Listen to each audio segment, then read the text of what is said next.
Oh, tu te retrouves dans de l'eau froide jusqu'au cou. Tu es entouré de glace, tu dois te sortir de là.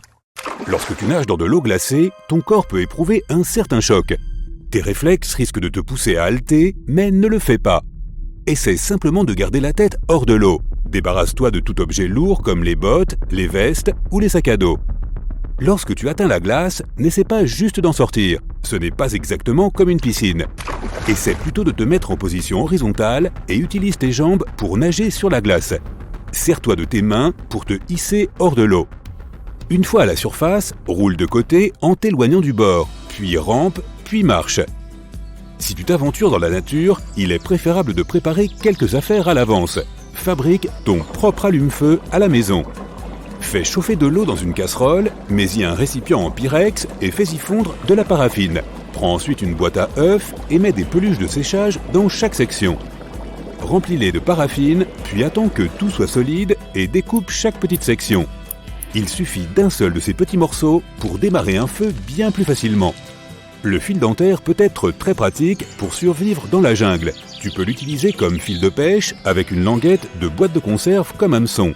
Il peut aussi être utilisé comme corde à linge si tu le tends entre deux arbres.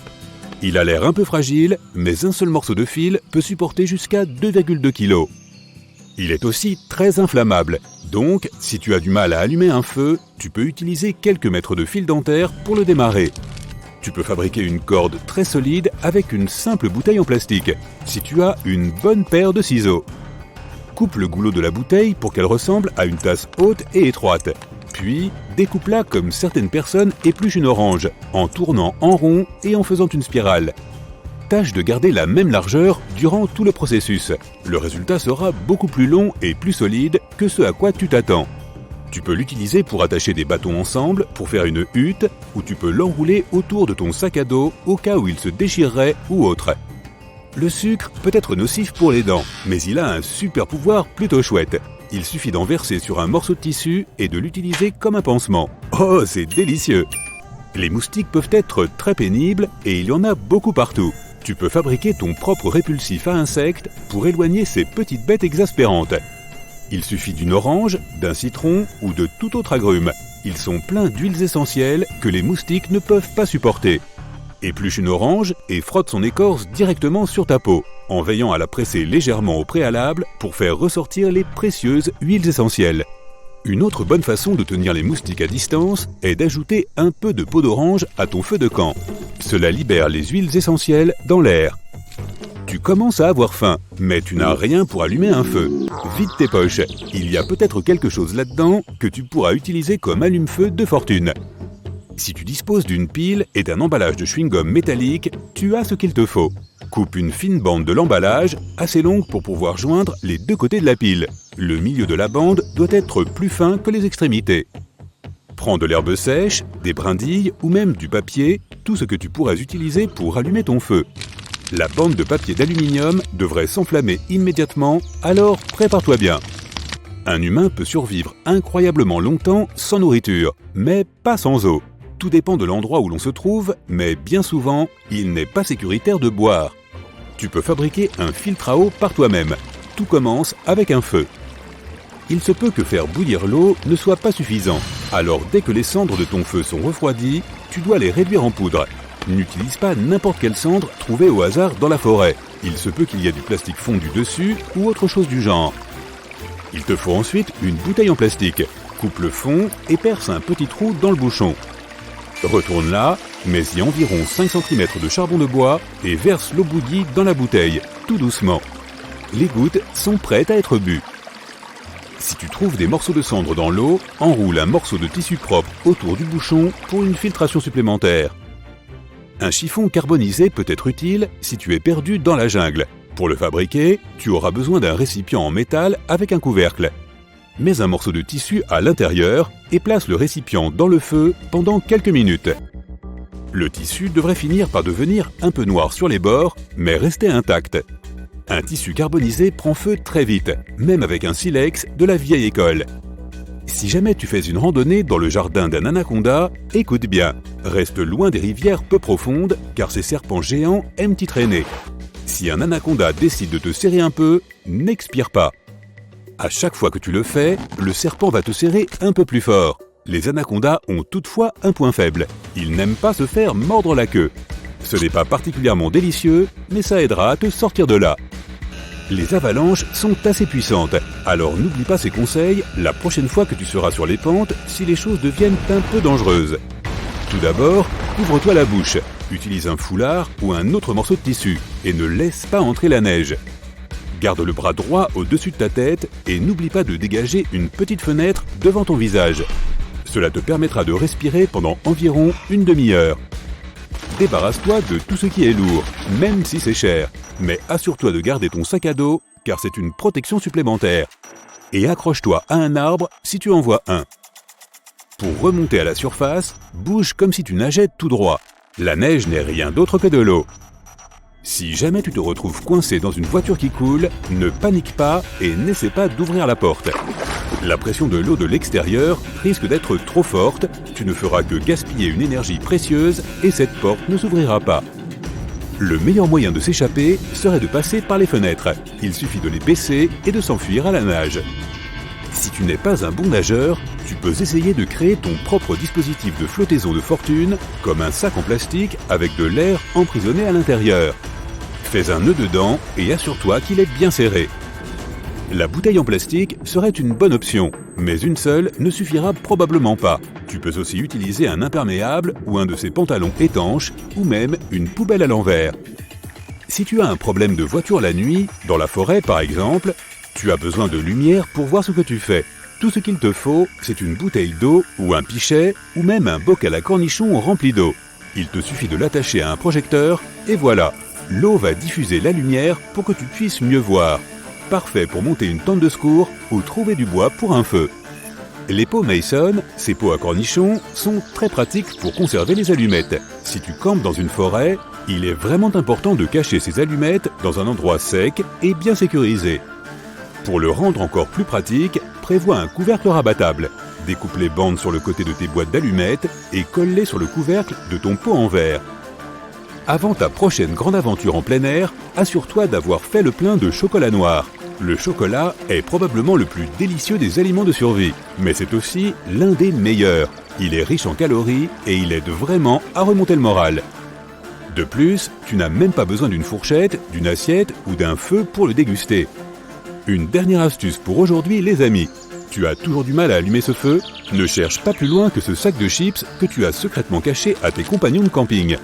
Les chips à base de maïs se trouvent partout de nos jours, et en plus de leur goût délicieux et de la couleur bizarre qu'elles donnent à tes doigts, elles ont un autre tour dans leur manche. Tu peux les utiliser pour rallumer un feu. Ce genre de chips est inflammable, alors fais-en un petit tas et garde ce drôle de bois sec à portée de main. Ton feu prendra en quelques secondes. Bienvenue à la Science et toi.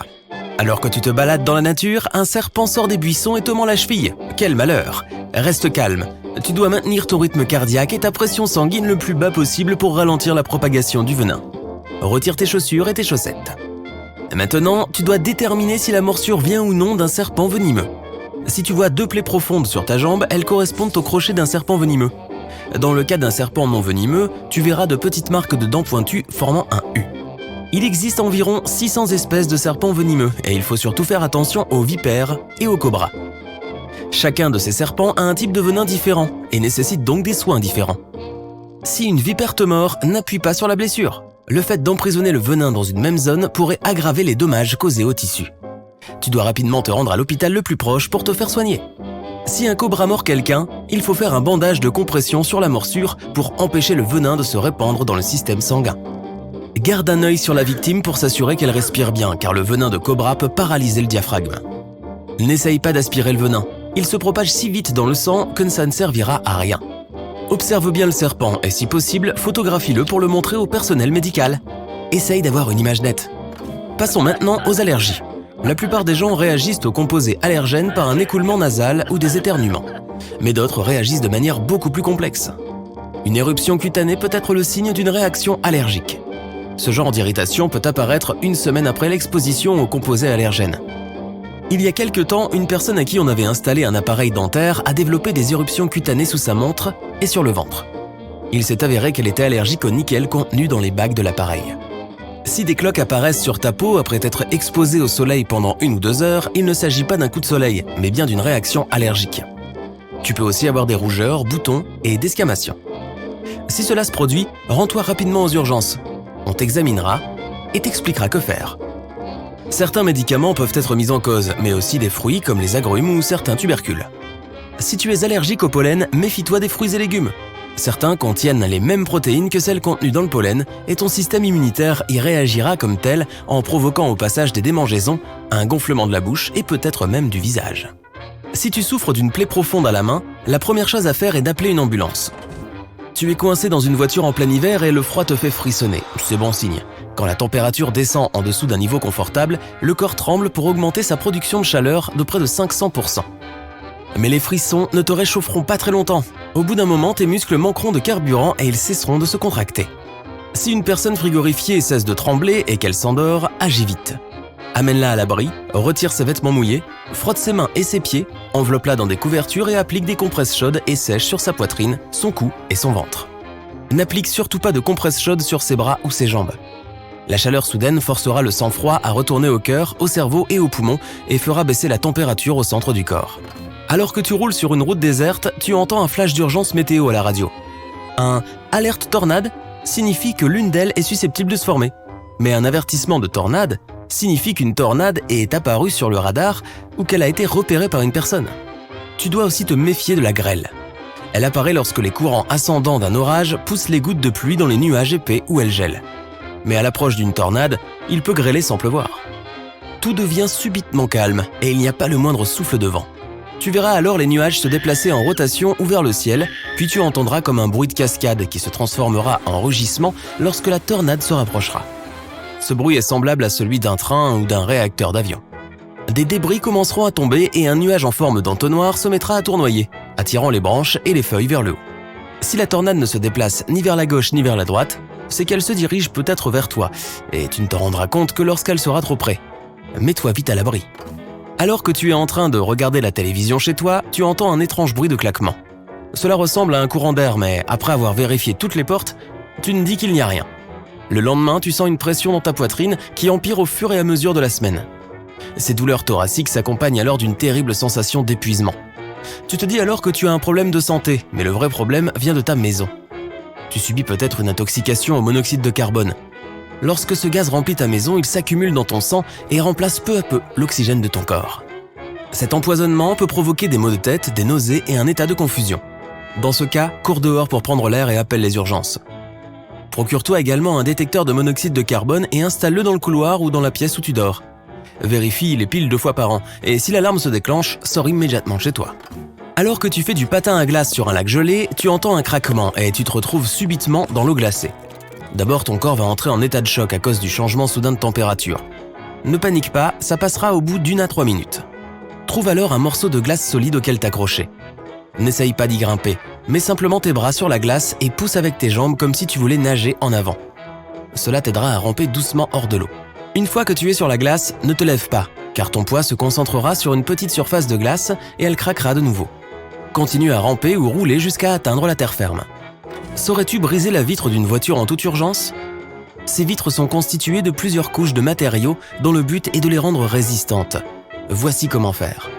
Évite le pare-brise et la lunette arrière, car ils sont plus difficiles à casser. Opte pour les vitres côté conducteur ou passager. Si tu as un marteau, ne vise pas le centre de la vitre, mais plutôt les bords, là où la vitre est moins résistante. Si les vitres résistent au marteau, tournevis ou autre outil, cherche une petite pierre pointue. Si cela ne fonctionne pas, essaie avec une bougie d'allumage. Ouvre le capot ou retire la bougie, casse le boîtier en porcelaine et frappe la pièce de céramique n'importe où sur la vitre. Imagine que tu es en vacances quelque part au bord du Pacifique. Soudain, tu ressens une forte secousse. C'est peut-être le signe avant-coureur d'un tsunami qui approche. Il pourrait aussi déclencher de grosses vagues à plusieurs milliers de kilomètres de distance. Mais il y a d'autres signes qui annoncent l'approche d'un tsunami. L'un d'eux est le changement soudain du niveau de l'eau. Si tu vois l'eau se retirer rapidement et découvrir le fond, cours te réfugier à au moins 30 mètres d'altitude et à 1,5 km à l'intérieur des terres. Selon de nombreux experts, lorsque l'eau de mer commence à se retirer, il reste 5 minutes pour évacuer avant que la vague géante ne frappe. Et n'oublie pas, la science et toi est toujours là pour t'aider. Ok, tu tombes d'une falaise. Tu ne savais pas qu'elle avait un petit ami. Zut, tu es dans une position délicate. Il est temps de diviser le chemin en plusieurs étapes. Essaie d'attraper tout ce que tu vois en tombant. Des arbustes, des arbres, des rochers. De cette façon, tu divises une longue chute en plusieurs plus courtes. À chaque nouvelle descente, l'impact diminuera. Si une partie suffisante de l'impact est absorbée, cela signifie que tu as une meilleure chance de survie. Et voilà une autre chance pour tomber amoureux, mais pas avec elle. C'est la même chose si tu tombes par la fenêtre. Essaie de t'accrocher à tout ce qui se trouve sur ton chemin. Cela ne te retiendra probablement pas, mais au moins tu auras plusieurs intervalles de chute qui t'aideront à réduire ta vitesse. Un auvent pour t'arrêter peut te sauver la vie, qu'il soit en plastique ou en verre. Dans les deux cas, tu souffriras mais tu survivras. Peut-être. Tu dois aussi plier un peu les genoux. Si tu les fléchis, tes jambes toucheront le sol simultanément et les conséquences seront moins graves. Un autre conseil est que lorsque tu atterris, tu essaies de le faire sur la pointe des orteils et jamais sur des jambes droites et rigides. Et surtout, n'oublie pas de te couvrir la tête avec tes bras. Ils te permettront d'épargner ta tête, que tu atterrisses sur du béton ou dans une flaque de boue. Les sables mouvants ne sont pas aussi dangereux que le montrent les films. Si tu te retrouves coincé dans des sables mouvants, zut, tu es dans une situation délicate. Commence par rester calme. Ensuite, tu ne risques pas de t'enfoncer plus loin que jusqu'à la taille. Débarrasse-toi de tout ce qui te rend plus lourd, chaussures, sacs, même les vêtements. Agite tes jambes pour faire de la place afin que l'eau s'infiltre. Cela t'aidera à t'échapper. Il faut toujours avoir les bras levés. Essaie de flotter mais pas sur le ventre. Fais de petits pas vers l'arrière. Les grands pas sont plus difficiles à effectuer. Il te faudra donc plus de temps pour sortir. Lorsque tu atteindras une surface solide, laisse-toi rouler hors de ce sable mouvant. Survivre à une attaque perpétrée par un animal sauvage peut être difficile, mais une foule de personnes n'en est pas moins dangereuse. La foule peut se déplacer comme un fluide, mais ne pas te laisser t'échapper. Si tu es coincé entre des centaines de personnes, zut, tu es dans une position délicate. La règle numéro 1 est de ne pas t'arrêter. S'arrêter est le moyen le plus rapide de tomber. Si jamais tu tombes vraiment, crée une poche d'air. Place tes bras au-dessus de ton visage et de ta poitrine comme si tu te trouvais en position fétale. Si tu réussis à rester debout, dès que tu sens la vague arriver, bouge avec elle et de côté en même temps. Si tu es perdu dans la nature et que tu as besoin d'aller pêcher, tu peux utiliser une languette de boîte de conserve. Donne-lui la forme d'un hameçon, coupe-la en biais et retire le métal pour qu'elle ressemble à un véritable hameçon. L'essentiel est de créer une pointe acérée. Une boîte de conserve peut aussi devenir une cuisinière de fortune. Prends une boîte de conserve et découpe un trou sur le côté. Mets du bois d'allumage à l'intérieur et allume-le. Tu peux faire frire un œuf par-dessus. Le fil dentaire peut être très pratique pour survivre dans la nature. Premièrement, tu peux l'utiliser comme fil de pêche avec un hameçon de boîte de conserve. Il peut également servir de corde à linge tendue entre deux arbres. Il est fin, mais un seul bout peut supporter jusqu'à 2,2 kg. Il est possible de fabriquer une lance en liant un long bâton et un couteau avec du fil dentaire. C'est aussi assez inflammable, alors si tu ne disposes pas de bois d'allumage pour mettre le feu à de plus gros morceaux de bois, essaie de le brûler. Le fil dentaire peut aussi être un excellent lacet de fortune. Une simple bouteille en plastique peut faire une corde très solide si tu as un bon couteau. Tout d'abord, il faut trouver une petite souche. Elle doit avoir un diamètre à peu près identique à celui de ta bouteille. Fais une fente au centre de la souche, puis découpe-y une entaille suffisamment large pour que la lame de ton couteau puisse s'y insérer. Enlève le goulot de la bouteille et réalise une petite incision sur son bord. Sa largeur dépendra de la largeur de la corde que tu veux faire. Place le bord de la bouteille dans la fente centrale et mets le couteau dans l'encoche de la souche avec la lame vers la fente. Commence à faire glisser lentement la bouteille par la fente. Tu verras la bouteille tourner. En tournant, la lame découpera la corde. Tu peux l'utiliser pour construire une hutte car elle peut très bien fixer des rondins. Un humain peut passer plusieurs jours sans nourriture, mais il lui est impossible de survivre sans eau. Dans la nature, l'eau peut parfois être délicieuse, mais si tu sens qu'elle n'est pas potable, tu peux avoir besoin d'un filtre à haute fortune. Commence par faire un feu. Bouillir l'eau peut ne pas suffire, alors dès que les cendres du feu sont froides, il faut les broyer pour obtenir une consistance poudreuse. N'utilise pas de charbon de bois que tu aurais trouvé par hasard dans la forêt, on ne sait jamais ce qu'il y a dedans. Il te faut ensuite une bouteille en plastique. Découpe le fond et fais un trou dans le bouchon. Retourne-la, ajoute un peu de charbon de bois, 7 ou 8 cm suffisent, et verse l'eau dessus. L'eau qui coule est prête à être consommée. Pour récupérer l'excès de charbon, enveloppe le bouchon avec un morceau de tissu propre pour une filtration supplémentaire. Bon, tu commences un peu à avoir faim et tu dois probablement allumer un feu. Zut, tu n'as pas d'allumette ni de briquet. Vide tes poches pour voir si tu peux faire un allume-feu de fortune. Si tu as une pile, probablement celle de ta lampe de poche, et un emballage de chewing-gum, ça ira. Tu dois couper une fine bande de l'emballage en aluminium, mais elle doit être assez longue pour relier les deux extrémités de la batterie. Le milieu de la bande doit être plus fin que les extrémités. Rapproche-toi de la pile d'herbes sèches, de petites bûches ou même de papier, tout ce que tu vas utiliser pour allumer ton feu. La bande d'aluminium s'enflammera en quelques secondes, mettant le feu au bois d'allumage. Les moustiques sont vraiment très pénibles et il y en a beaucoup dans les bois. Tu peux fabriquer ton propre répulsif artisanal pour éloigner ces nuisibles. Tout ce dont tu as besoin, c'est d'une orange, d'un citron ou de tout autre agrume rempli d'huiles essentielles. Épluche une orange et frotte sa peau directement sur la tienne, en la chiffonnant un peu avant pour faire sortir ces précieuses huiles essentielles. Un autre moyen utile pour tenir les moustiques à distance est d'ajouter quelques écorces d'orange à ton petit bois. En brûlant, les huiles essentielles se libèrent et font fuir les bestioles. Si tu veux envoyer le signal que tu es perdu et que c'est une urgence, couvre 3 petits feux avec de la végétation verte, comme de l'herbe, puis recouvre-les à nouveau avec un tissu humide. Tu auras de grandes bouffées de fumée blanche. 3 bouffées d'affilée, ça veut dire urgence. En ajoutant un peu d'huile à ton feu, la fumée deviendra noire. Si tu n'as pas d'huile, utilise de l'écorce de bouleau à la place. Rappelle-toi, plus tu allumes le feu en hauteur, mieux c'est. Alors monte à un endroit visible. Si quelqu'un t'a attaché les mains ensemble, zut, tu es dans une situation délicate. La première chose à faire est de bouger les poignets pour desserrer ce lien. Les cordes peuvent généralement être coupées par friction contre des objets durs et tranchants.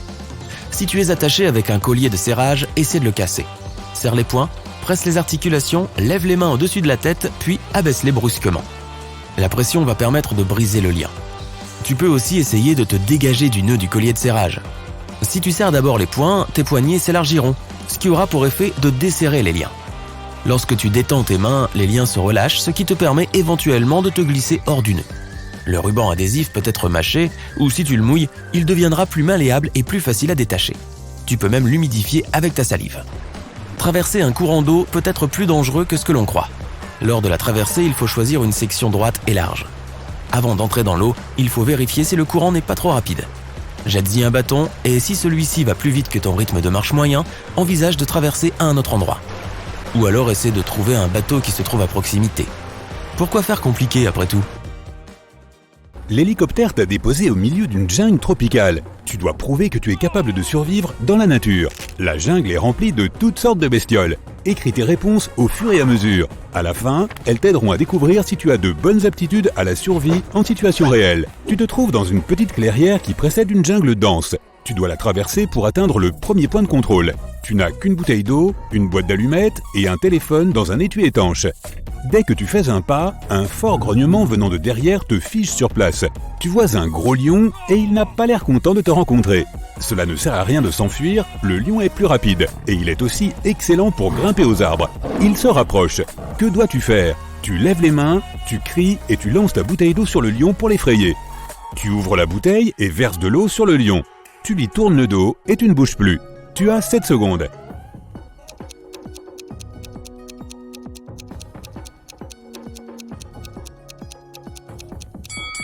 Ne tourne jamais le dos à un lion. Cet animal sait qu'il doit se méfier des humains, alors commence à faire du bruit et lance-lui la bouteille. Cela devrait t'aider. Mais si le lion ne part pas, alors tu dois commencer à te retirer lentement. Cette fois, la bouteille t'a aidé. Le lion s'enfuit, tu ramasses la bouteille sur le sol et tu t'enfonces dans la jungle. Tu te ferais un chemin dans les fourrés et tu vois 2 oursons. Ils grognent gentiment et semblent vouloir jouer avec toi. Tu penses qu'ils ont soif, alors tu ouvres la bouteille. Que dois-tu faire ensuite ? Tu leur donnes de l'eau, tu prends une photo avec les oursons, ils sont tellement mignons. Tu t'éloignes de cet endroit aussi vite que possible.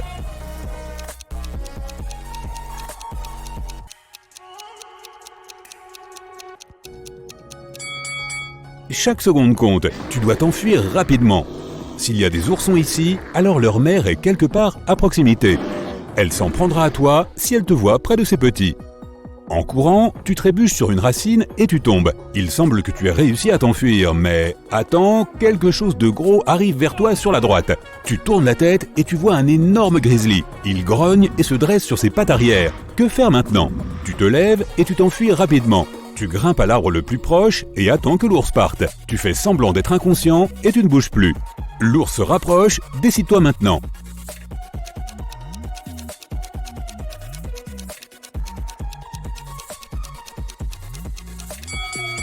Cet animal semble maladroit, mais il court très vite et grimpe très bien aux arbres. En cas de rencontre avec un grizzly, tu dois t'allonger et te figer, prouvant ainsi que tu ne veux pas lui faire de mal.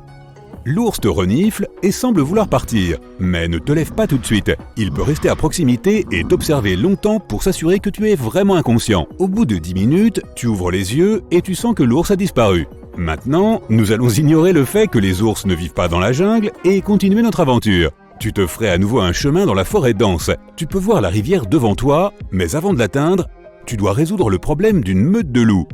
Quoi? Des loups dans la jungle? Peu importe, ils te considèrent comme leur proie et t'encerclent lentement. Que dois-tu faire?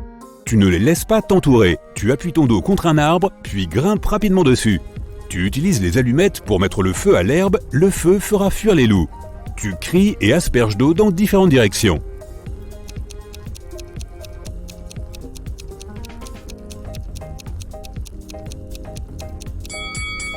Les loups ont certes peur du feu, mais dans le cas présent, tu n'as pas assez de temps pour en faire un. Ne les laisse pas t'encercler. N'importe quel grand arbre te sauvera. D'abord, appuie ton dos contre lui, puis grimpe rapidement avant que les loups ne t'atteignent. La nuit tombe, tu es assis dans l'arbre. Les loups sont fatigués de t'attendre et partent. Tu descends, fais un feu pour te réchauffer et faire cuire de la nourriture. Au fait, que vas-tu manger? Des baies. Tu as trouvé des mûres violettes et rouges, elles ont l'air délicieuses et juteuses. Des fourmis, tu es tombé sur une grande fourmilière. Des champignons, ceux-ci ne ressemblent pas beaucoup à l'amanite du mouche, ce qui signifie que tu peux les manger. Alors, qu'y a-t-il au menu ce soir?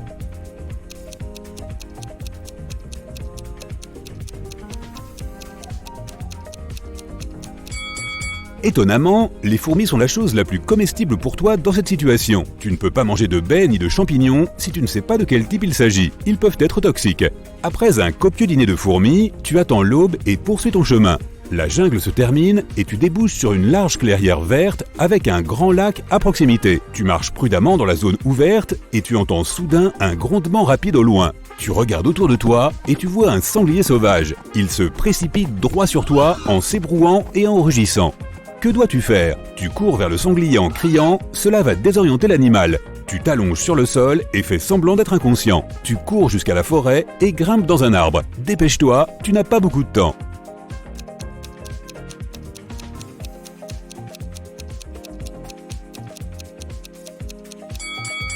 Tu dois grimper à l'arbre le plus proche. Les sangliers mangent tout ce qu'ils peuvent. Tu grimpes donc dans l'arbre, mais le sanglier t'attend au sol. Une heure passe, puis une deuxième et une troisième. Le sanglier ne semble pas vouloir partir. Heureusement, l'ours refait une apparition. Il fait fuir le sanglier et ne te remarque pas. Tu attends que les animaux soient hors de vue, puis tu descends de ton arbre. Tu arrives enfin au lac. Tu dois le traverser à la nage. La bonne nouvelle, c'est que tu es un bon nageur. La mauvaise, c'est qu'il y a un requin dans ce lac. Un requin d'eau douce? Bon, passons. Tu plonges dans l'eau et nages jusqu'à la rive opposée. De l'autre côté, il y a une petite jetée avec un vieux bateau de pêche amarré. Où vas-tu aller? Vers la jetée avec le bateau ou vers la rive sablonneuse?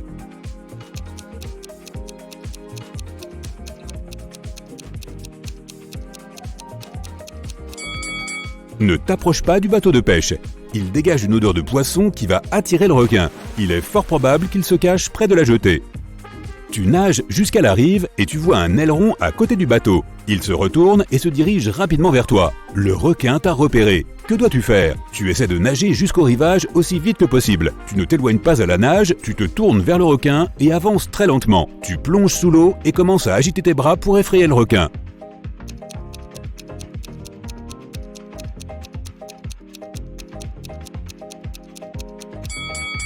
Tu dois t'arrêter. Si tu commences à t'éloigner à la nage, le requin pensera que tu es sa proie. Prends une grande inspiration et essaie de ne pas faire de mouvements inutiles. Le requin s'éloigne à la nage et tu atteins calmement le rivage. Il ne te reste plus qu'une courte distance à parcourir jusqu'à ta destination. Il y a un marécage sur ton chemin. Tu en fais le tour, puis tu remarques un objet vert qui se déplace lentement vers toi. C'est un alligator. Il sort du marécage et semble t'avoir choisi pour déjeuner. Que dois-tu faire? Tu t'enfuis rapidement. Tu t'allonges sur le sol, face contre terre, et tu ne bouges plus. Tu sautes sur le dos de l'alligator pour l'effrayer.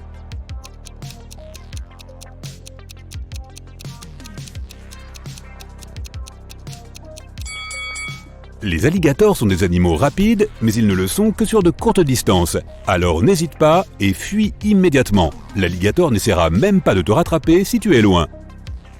Devant toi, tu peux voir un drapeau planté dans le sol. C'est ton point d'arrivée. Tu cours joyeusement vers lui et entends un sifflement. Tu t'arrêtes et fixes l'herbe. Dans celle-ci, tu remarques un petit serpent. Il semble être venimeux, mais tu ne souhaites pas l'examiner. Que dois-tu faire ? Tu trouves un long bâton et tu le pointes vers le serpent pour qu'il se jette sur le bâton plutôt que sur toi. Tu te mets à une distance sûre et contournes le serpent. Tu siffles bruyamment en réponse pour faire fuir le serpent.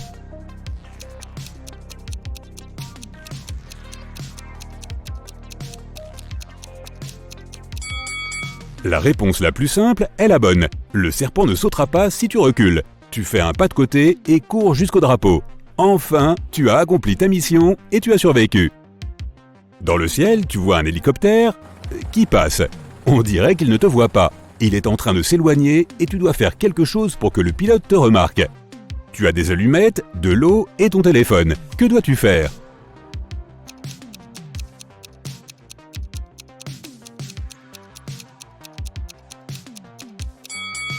Tu n'as pas le temps de faire un feu. Tu dois utiliser l'écran du téléphone. Réfléchis à un rayon de soleil et dirige-le vers l'hélicoptère. Ça y est, tu as été repéré. L'hélicoptère vient te chercher et tu comptes tes points pendant le vol. 0 à 2 points. Tu n'es rien d'autre qu'une proie pour les animaux sauvages. Mais après cette vidéo, tes chances de survie vont certainement augmenter. 3 à 7 points. Tous les animaux n'oseront pas se jeter sur toi, mais tu dois tout de même faire attention. 8 à 11 points. Tu as prouvé que l'homme est au sommet de la chaîne alimentaire. Fais juste très attention en présence de ces grizzlies de la jungle. Tu te promènes en voiture avec ton amie Annie dans l'arrière-pays australien. Le soleil est brûlant, mais tu vois un groupe de mignons kangourous qui sautillent. Tu arrêtes la voiture et sors pour les filmer avec ton téléphone. Tu fais même une story en direct pour impressionner tes amis et tes followers. Soudain, l'un des kangourous s'élance vers vous à toute vitesse, prêt à vous tomber dessus. Bon, arrêtons-nous ici une seconde, juste avant que toi ou ton ami ne soyez blessés. Les kangourous ont des pattes extrêmement puissantes et peuvent sauter jusqu'à 10 mètres de hauteur. Ces pattes puissantes leur permettent de se déplacer par bonds à des vitesses allant jusqu'à 50 km/h, plus vite que n'importe quel être humain. Donc si tu envisages de distancer une foule de kangourous en colère, ou ne serait-ce qu'un seul d'entre eux, tu n'as aucune chance d'y parvenir. Ils t'auront pourchassé et mis à terre avant même que tu n'atteignes ta vitesse maximale. Leur queue est tout aussi puissante et agit parfois comme un 5e membre lorsqu'ils broutent paisiblement dans un champ. Tout comme les vaches, les kangourous se nourrissent généralement d'herbes, mais aussi d'arbustes, de mousses et même de champignons. La queue est essentielle à l'équilibre du kangourou et représente la moitié de sa taille en station debout qui peut avoisiner les 1,80 m. Revenons à nos moutons. Le kangourou n'est plus qu'à quelques mètres de toi. La première chose que tu dois faire est de protéger ton corps. Tourne-toi sur le côté et allonge le bras. Assure-toi que ta tête est hors de portée. Leurs pattes sont dotées de griffes acérées qu'il vaut vraiment mieux éviter. Les coups sont portés des 2 pieds. Ils déplacent alors leur poids sur la queue, puis déploient leurs pattes arrière, assénant un double coup de pied poussé à leur adversaire, en l'occurrence Annie et toi-même. Les pieds de ces animaux sont énormes, ce qui les rend extrêmement dangereux. Le temps est encore figé, alors Annie et toi prenez position, prêts pour l'attaque du kangourou. Et... action! Le kangourou se tient face à toi comme un boxeur sur un ring. Il se rapproche, mais tu es dans la bonne position pour réduire au maximum les dégâts. Toutefois, même en sachant comment se défendre, affronter un kangourou de 1,80 m n'est pas la meilleure stratégie. Le mieux que tu puisses faire est de reculer lentement sans le surprendre. Ne lui tourne pas le dos au risque de subir une attaque par derrière. Si battre en retraite ne suffit pas, fais-lui comprendre qu'il a remporté cette bataille. Ne prolonge aucun contact visuel et si tu peux, essaie de te recroqueviller sur toi-même. Tu as peut-être manqué certains signes d'alerte en les observant de loin. Les kangourous ne tapaient pas du pied parce qu'ils étaient contents de te voir. En réalité, ils te faisaient signe de ne pas approcher. Quand l'un d'eux a sauté vers toi, il s'est dressé haut sur ses pattes et a fléchi ses muscles pour affirmer sa position de dominant. Ta plus grosse erreur a été de t'arrêter alors qu'ils paissaient tranquillement. Ils t'ont considéré comme une menace et se sont mis sur la défensive. On peut voir plusieurs bébés kangourous qui sortent la tête de la poche de leur mère. Les kangourous femelles ont une poche sur leur ventre faite d'un pli de peau pour abriter les bébés. Les nouveau-nés font la taille d'une grappe de raisin, mais ils atteindront bientôt la taille impressionnante qu'on leur connaît à l'âge adulte. Au bout de 10 mois seulement, les petits sont prêts à sortir de la poche de la mère pour se mettre à sautiller par eux-mêmes. Quoi qu'il en soit, Annie et toi avez survécu à cette confrontation pour l'instant. Mais que se passe-t-il si tu te retrouves face à un kangourou de 12 mètres de haut ? Je plaisante, tenons-nous-en à la stricte réalité et aux événements hautement probables. Par exemple, que faire en cas de rencontre avec un grizzly ? La première chose à savoir, c'est qu'ils sont très mignons quand ils cueillent des baies ou se grattent le dos contre les arbres, mais leur côté sombre dépasse de loin celui des kangourous. Vous êtes en plein pique-nique, Annie et toi, quand soudain, un grizzly s'approche, attiré par l'odeur de la nourriture. Ne panique pas, nous allons de nouveau figer le temps pour te donner une chance de réfléchir à ce qu'il faut faire. En général, le meilleur moyen de survivre à une attaque de grizzly est de l'éviter complètement. Les grizzlies sont de grands vagabonds, toujours à la recherche des meilleurs spots pour s'alimenter. L'odorat de cet ours est impressionnant, et c'est bien son nez qui l'a conduit directement à votre pique-nique. L'ours est tout près de toi. Ne t'affole pas. Tu dois simplement lui montrer que tu n'es qu'un visiteur sur son territoire. Recule lentement tout en parlant d'un ton bas et calme. Il doit savoir que tu ne lui tiens pas tête, car la créature dominante ici, c'est bien lui.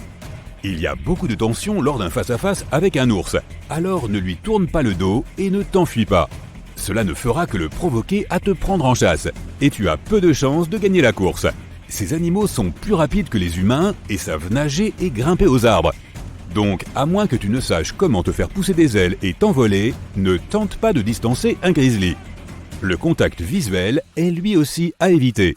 Tout comme les mignons kangourous, les ours prennent ce regard très au sérieux et surveillent chacun de tes mouvements. Un contact visuel direct et prolongé sera perçu comme un signe d'agression ou de défi. Les grizzlies sont du genre à tester leur adversaire en essayant de lui faire peur. Ils peuvent même simuler une charge pour évaluer sa réaction. Quoi qu'il fasse, il te faudra tenir bon. Si l'ours baisse la tête et fait saillir son cou vers toi, c'est qu'il compte te charger. Comme nous avons figé le temps, pour l'instant, nous ne pouvons pas savoir avec certitude quel sera son prochain mouvement. Replongeons dans l'action pour voir ce qu'il va faire, car tu devras planifier ton prochain coup en fonction de celui de l'ours. Alors, action! Le grizzly ne montre aucun signe d'agressivité jusqu'à présent. Il est juste curieux du décor. Rappelle-toi les consignes. Pas de contact visuel. Ok, l'ours commence maintenant à montrer une certaine hostilité, ce qui signifie qu'il pourrait t'attaquer. Reste où tu es. Il se rapproche. La meilleure chose à faire dans ce scénario est de te soumettre complètement en t'allongeant à plat ventre sur le sol et en couvrant ta tête avec tes bras. Reste immobile. L'ours pourrait comprendre que tu te soumets et s'en aller. Il leur arrive parfois de rester dans les parages pendant un certain temps avant de décamper. Heureusement, cet ours n'en avait qu'après la nourriture du pique-nique. Il a donc attrapé les sandwichs et est parti. Vous avez eu de la chance pour cette fois. Mais si l'ours s'était décidé à attaquer, il aurait fallu le repousser autant que possible. Utilise tous les objets à proximité pouvant te servir de projectile. Vise alors les points les plus sensibles, comme les yeux ou le museau, et lance-les de toutes tes forces. Ce qui distingue les pumas des autres prédateurs, c'est qu'ils sont d'excellents traqueurs. Alors que tu fais une randonnée en forêt, tu ne réalises pas que tu n'es plus seul et qu'une présence invisible et menaçante accompagne depuis peu ta promenade. Les pumas te traqueront s'ils pensent que tu es comestible et peuvent surgir de nulle part au moment opportun. Ces félins n'attaquent pas les humains en principe, mais qui sait ce qui peut bien se passer dans la tête d'un si gros chat ? La règle d'or face à un puma est à peu près la même que pour les autres animaux. Tiens bon et ne prends pas la fuite. Courir pourrait déclencher une attaque immédiate du félin et il te rattrapera à coup sûr. Ces animaux sont forts et ont des réflexes très rapides. Leurs griffes sont puissantes et leurs morsures sont encore pires. Tu ne veux pas être poursuivi par l'un d'eux. Alors que tu lui fais face, essaie de paraître plus grand que le puma. Lève les bras et gonfle ta poitrine. Garde toujours le contact visuel pour essayer d'affirmer ta domination. Tu ne dois pas paraître plus faible ou soumis au félin, contrairement au grizzly ou au kangourou. À l'inverse, tu dois montrer que tu es plus puissant que lui. Alors ne te recroqueville pas et ne tremble pas. Il surveille chacun de tes mouvements. La suite des événements repose sur lui. Reprenons, d'accord ? Bon, on dirait qu'il se montre agressif. C'est un puma coriace et il ne veut pas perdre sa proie. Si le fait de paraître imposant ne donne rien, essaie d'agiter tes bras dans tous les sens et de crier très fort. Si tu peux lui jeter des pierres pour l'effrayer, ce serait un plus. Le félin a l'air de vouloir attaquer. Quoi qu'il arrive, ne flanche pas. Au bout d'un moment, il se soumet et s'enfuit. Tu as gagné cette fois-ci, mais ça ne veut pas dire que ça sera le cas la prochaine fois. Si le puma s'en prend à toi, ta seule option pour rester en vie est de te défendre et de rendre les coups. Appuie-toi sur ton environnement pour t'aider et surtout, n'abandonne pas. C'était un survol de routine pour les gardes-côtes. Des kilomètres et des kilomètres d'océan d'un bleu profond. Soudain, les gardes ont remarqué un drapeau étrange sur une île déserte située entre Key West et Cuba. Ils sont descendus de 150 mètres pour voir ce qui s'y passait. 2 hommes et une femme agitaient les mains en signe de détresse. Il était évident qu'ils avaient besoin d'être immédiatement secourus. L'équipage n'a pas pu atterrir tout de suite à cause du mauvais temps, mais ils ont largué de la nourriture, de l'eau et une radio afin de découvrir pourquoi ils étaient là. Ils ont appris que les naufragés se trouvaient aux Bahamas depuis 33 jours déjà. Le bateau avait chaviré lors d'une tempête et ils avaient nagé jusqu'à l'île la plus proche. Ils ont aussi informé l'équipage que la femme avait besoin d'aide le plus vite possible. Le lendemain, l'équipe de sauvetage est venue en hélicoptère et a amené les naufragés dans un hôpital de Key West. Cela leur a permis d'éviter de graves complications de santé. Toutes les personnes ayant participé à l'opération de sauvetage ont été surprises par la façon dont ces personnes avaient su faire face à la situation, ainsi que par la cohérence de leurs propos. Donc, 5 semaines sur une île sans nourriture ni source d'eau potable. Comment ont-ils survécu, te demandes-tu sûrement? Eh bien, ils ont eu la bonne idée d'utiliser des noix de coco pour s'hydrater et des coquillages pour se nourrir. Et ils ont eu une étincelle de génie en fabriquant un drapeau afin que d'éventuels sauveteurs puissent les voir. Voilà l'un des secrets pour survivre si tu te trouves un jour dans une situation similaire. Brûle du bois humide ou mouillé pour faire de la fumée. Dispose des fusées éclairantes en triangle, empile de grosses pierres pour écrire SOS ou Help. Ces signaux de détresse sont tous reconnus internationalement. Si tu changes d'emplacement pour une raison quelconque, laisse derrière toi une flèche faite de pierres indiquant la direction que tu as prise. Pour que le sauveteur puisse aussi t'entendre, fabrique un sifflet à partir d'un gland. Tiens un gland des 2 mains entre ton pouce et ton index. Fais un triangle avec tes pouces près du sommet du gland. Tiens-le près de ta bouche et souffle un peu d'air dans le triangle. Tu devras t'entraîner un peu pour obtenir un volume sonore suffisant. Ah, c'était trop fort! Si tu te perds, souviens-toi de la règle de 3 pour rester calme et faire les bonnes choses dans le bon ordre. Tu peux survivre 3 minutes sans air, 3 heures dans une température extrême, 3 jours sans eau et 3 semaines sans nourriture. Commence par construire un abri. Puis va chercher de l'eau et seulement ensuite occupe-toi de la nourriture. Si tu as plus de chances que les naufragés des Bahamas et que tu as des allumettes sur toi, rends-les imperméables. Recouvre-les d'une fine couche de vernis à ongles transparent et laisse-les bien sécher. Pour avoir toujours quelque chose pour les allumer, colle un morceau de papier de verre sur le couvercle d'une boîte en plastique et place tes allumettes à l'intérieur. Tu fais tes bagages pour une randonnée? Les vêtements en coton ne te protégeront pas et ne te tiendront pas au chaud dans la nature. Il leur faut une éternité pour sécher quand tu as transpiré ou qu'il a plu, et les vêtements humides perdent la chaleur 25 fois plus vite que les vêtements secs. Si tu ne veux pas geler, opte pour du polyester, du nylon ou de la laine. Emporte des serviettes en microfibre qui sèchent en 1 heure. C'est quoi ce bourdonnement? Avant de t'enfuir en courant, horrifié, rappelle-toi que la présence d'abeilles est un bon signe. En général, elles ne s'éloignent jamais de plus de 6 à 8 km d'une source d'eau. Mais elle a l'air plutôt sale, non? Tu peux utiliser ton t-shirt ou un bandana comme filtre à eau. Place une de ses extrémités dans un récipient rempli d'eau boueuse, placé au-dessus d'un récipient vide qui recevra l'eau propre. L'autre partie se place là. L'eau se déversera à l'intérieur et sera nettoyée au passage. Veille à faire bouillir l'eau filtrée avant de la boire. Tu n'as plus d'eau? Les arbres sont la solution. Ils perdent toujours un peu d'eau dans l'atmosphère, donc tu n'as plus qu'à la récupérer. Trouve un arbre vert et touffu avec beaucoup de branches. Au lever du soleil, attache un sac en plastique sur la branche qui a le plus de feuilles de manière à les recouvrir complètement. Ajoute une petite pierre dans le sac pour lui donner un peu de poids. Pendant la journée, l'eau des feuilles se condensera directement dans ton sac. Le produit final sera si pur que tu n'auras même pas besoin de le filtrer. Si tu vois un halo autour du soleil, c'est un signe clair que la pression est sur le point de baisser. Elle apportera sûrement de la pluie ou de la neige dans les prochaines 24 à 36 heures. Si le halo est brisé, tu peux même prédire d'où viendra la tempête. Du côté endommagé. On dirait qu'une tempête arrive. Tu peux te fabriquer un mini-abri en sac poubelle imperméable pour rester au sec et au chaud. Fais simplement un trou pour ton visage et enfile-le. Utilise aussi 2 sacs pour garder tes pieds au sec. Si tu entends le tonnerre, compte les secondes qui le séparent de l'éclair. Si c'est moins de 30 secondes, tu dois te cacher quelque part car l'orage est trop proche. Si ça t'est impossible, reste à l'écart des grands arbres solitaires. Si vous êtes en groupe, répartissez-vous pour minimiser les risques que tout le monde soit frappé par la foudre. Tu peux aussi construire un abri en forme de triangle à partir d'un sac poubelle. Trouve quelques bâtons pour fabriquer la structure centrale. Fends le sac pour en faire une sorte de couverture et recouvre-la avec. Utilise 4 pierres pour maintenir les coins au sol. Sac poubelle ou pas, ne construis jamais ton abri sur un sol humide ou au sommet d'une colline. Le vent peut souffler très fort la nuit. Et il n'y aura pas d'arbre pour protéger ton abri qui pourra s'envoler.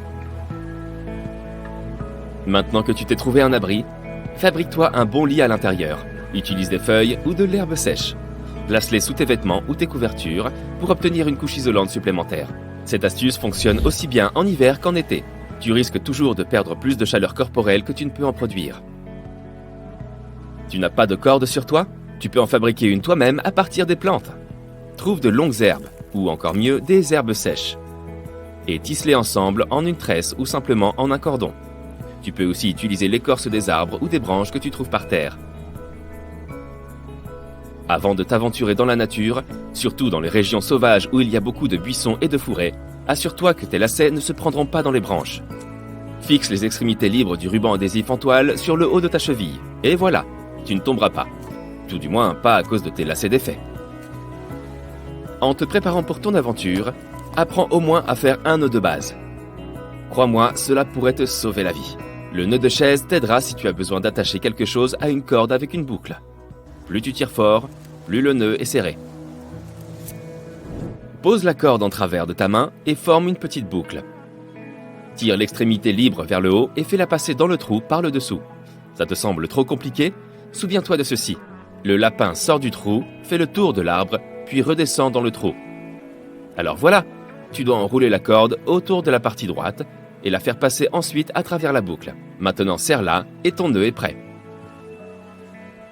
Si tu as de la nourriture sur toi que tu aimerais conserver plus longtemps, mets-la dans un sac en plastique ou un morceau de tissu fin et ferme-le. Tu peux utiliser un élastique, une barrette ou une corde. Creuse un trou dans la terre assez profondément pour y placer ta nourriture. Couvre-le avec une serviette afin que les animaux ne le découvrent pas avant que tu reviennes. Remplis le trou de terre et ajoute un peu de mousse, de paille ou de feuilles pour le dissimuler davantage. S'il y a de la glace ou de la neige à disposition, utilise-la pour garder ta nourriture au frais. N'oublie pas de marquer ta cachette d'une manière ou d'une autre. Tu pourras ainsi facilement la retrouver plus tard. Il te reste maintenant 2 ou 3 jours avant que tes denrées périssables ne se gâtent. Tu y es enfin. Après tout cet entraînement, te voilà prêt pour ton premier saut en parachute. Plein de confiance, tu te diriges vers la porte de l'avion alors qu'il atteint l'altitude de 3700 mètres. Tu t'élances dans les airs, mais à la dernière seconde, tu entends l'instructeur te crier quelque chose. « Je n'ai pas vérifié ton parachute !» Tu ne l'entends pas alors que tu t'éloignes déjà de l'avion. Tu ne vois que son expression inquiète. On dirait que quelque chose ne se déroule pas comme prévu. Tu tires sur la poignée pour libérer le parachute. Mais il ne se déploie pas correctement et s'ouvre en une espèce de grosse bourre. Tu commences à tournoyer de plus en plus vite. Tu as le tournis, mais tu dois te ressaisir. Chaque seconde est cruciale. Et depuis cette altitude, tu as moins d'1 minute pour agir. Tu adoptes la formation Bowman, en étalant ton corps avec tes bras et tes jambes pour former un X. Cela crée un peu plus de traînée, ce qui te permet de te stabiliser un peu. Maintenant, tu as plus de temps pour déployer ton parachute de secours.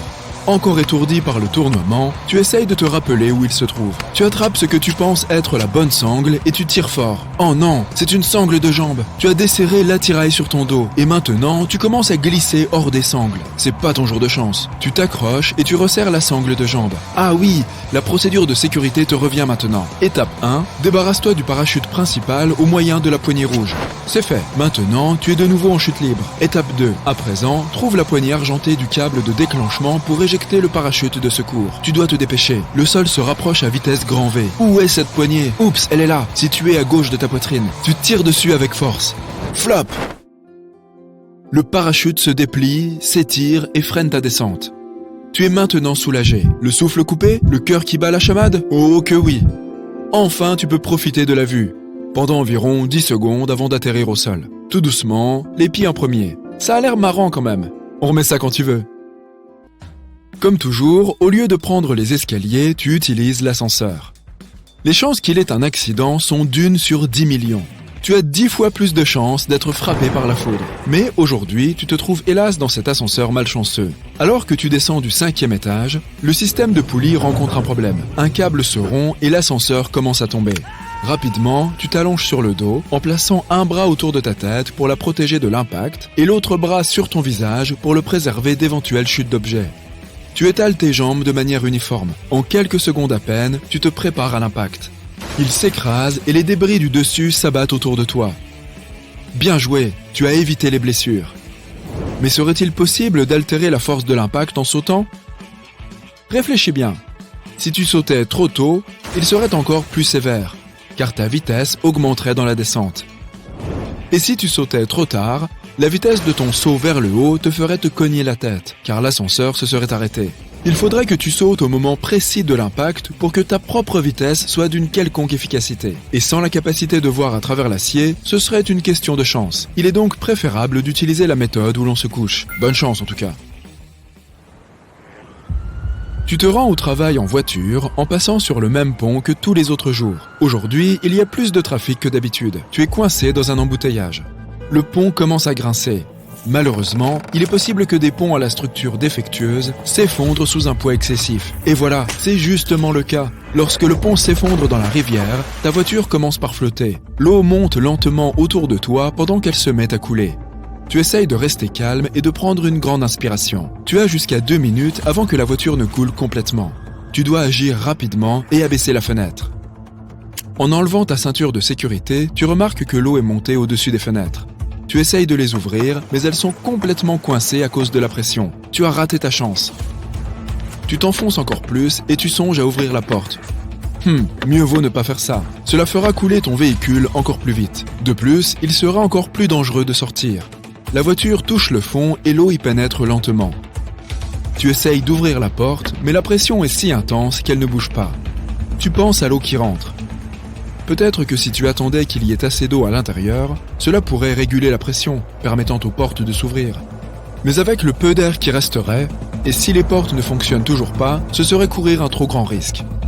Ton seul choix est de briser la fenêtre. Tu y parviens facilement grâce à la pression de l'eau qui se répand rapidement à l'intérieur. Tu prends ta dernière grande inspiration en te tenant au cadre de la fenêtre. La voiture se remplit rapidement quand le débit d'eau s'arrête soudain. Tu te hisses à travers la fenêtre et tu poses tes pieds sur la voiture. Tu pousses vers le haut et tu nages jusqu'à la surface. Rappelle-moi de ne jamais faire de covoiturage avec toi.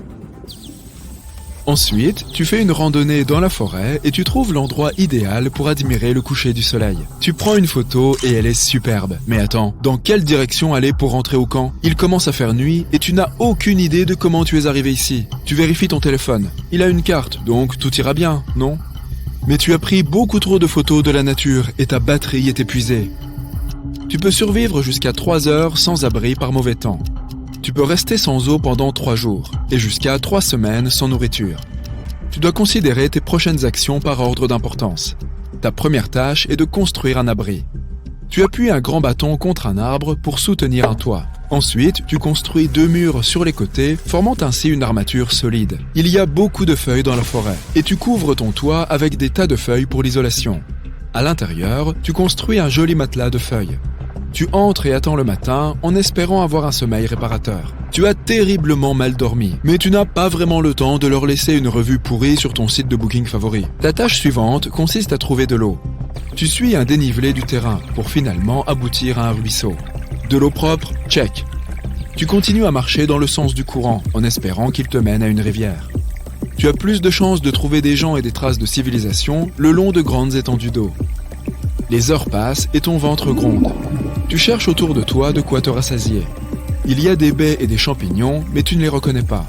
Il est préférable de ne pas manger quelque chose si tu ignores tout de sa toxicité.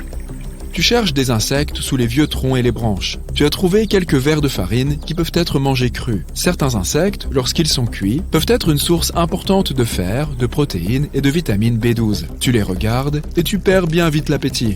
On verra peut-être après. Enfin, le ruisseau se jette dans une rivière et, juste devant, se trouve un pont, pas celui qui est tombé plus tôt.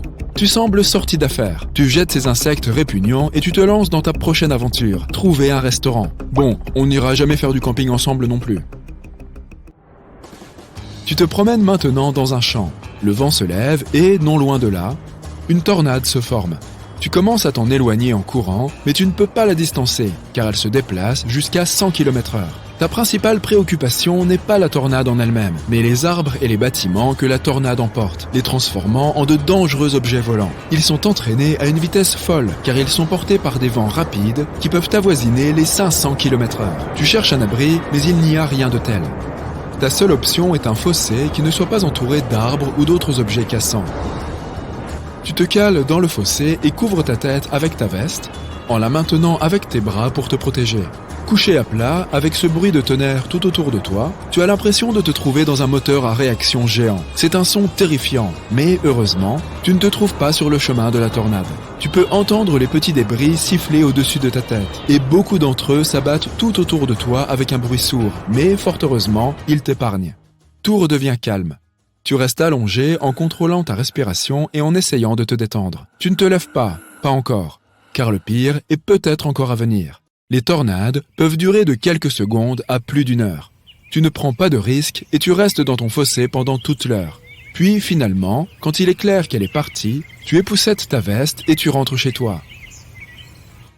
En attendant, tu portes vraiment la poisse. Je te supprime donc de mes contacts et je te vire de ma liste d'amis sur les réseaux. Enfin, je ferai tout ça dès que je serai sorti de l'hôpital. Tu survoles l'océan Pacifique quand soudain une tempête s'abat sur l'avion et le fait trembler. L'avion commence à descendre et tu perds le contrôle. Tu t'équipes rapidement d'un parachute, tu t'éjectes de l'avion et tu atterris sur une île. Heureusement que tu étais le seul à bord de l'engin qui transportait des marchandises à l'étranger. Par chance, la tempête n'a pas endommagé ton parachute. Tu te détaches et tu te diriges vers l'abri le plus proche, sous des palmiers. Tu attends la fin de la tempête. Le lendemain, le soleil brille et les vagues semblent agréables et amicales. Tu te réveilles et regardes autour de toi. Il n'y a rien d'autre qu'une grande étendue d'eau qui t'entoure de toutes parts. Il n'y a ni bateau, ni humain, ni aucun autre être vivant dans les parages. Tu parcours l'île, essayant de trouver quoi que ce soit. Tu ne sais même pas ce que tu cherches. Sur un côté de la petite île, tu vois de la ferraille et des restes de l'avion échoué sur le rivage.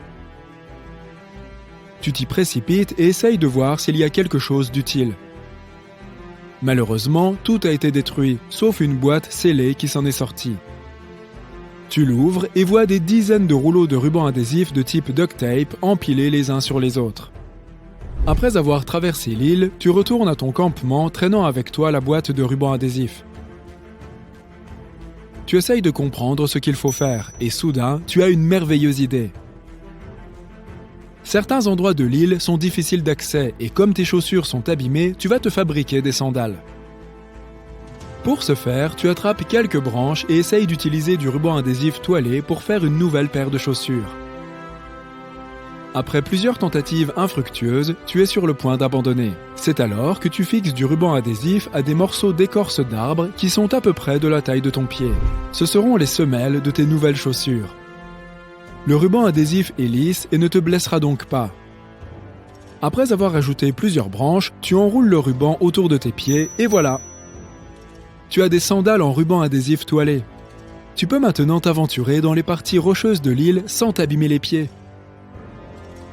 En marchant le long de l'île, tu commences à sentir la chaleur. Tu enroules ta chemise autour de ta tête, mais cela ne suffit pas à te protéger. Tu utilises du ruban adhésif pour créer un chapeau à l'aide de feuilles. Tu le places ensuite sur ta tête. Tu peux maintenant partir en toute sécurité. Au bout d'un moment, tu reviens avec des objets que tu as trouvés sur l'île. En ce temps-là, tu commences à sentir ton ventre gargouiller. Ensuite, sur un récif rocheux, tu repères de gros crabes et des poissons délicieux. Mais tu ne peux pas les attraper à main nue. Tu saisis une longue branche et des feuilles de palmier et tu noues le tout pour en faire un filet.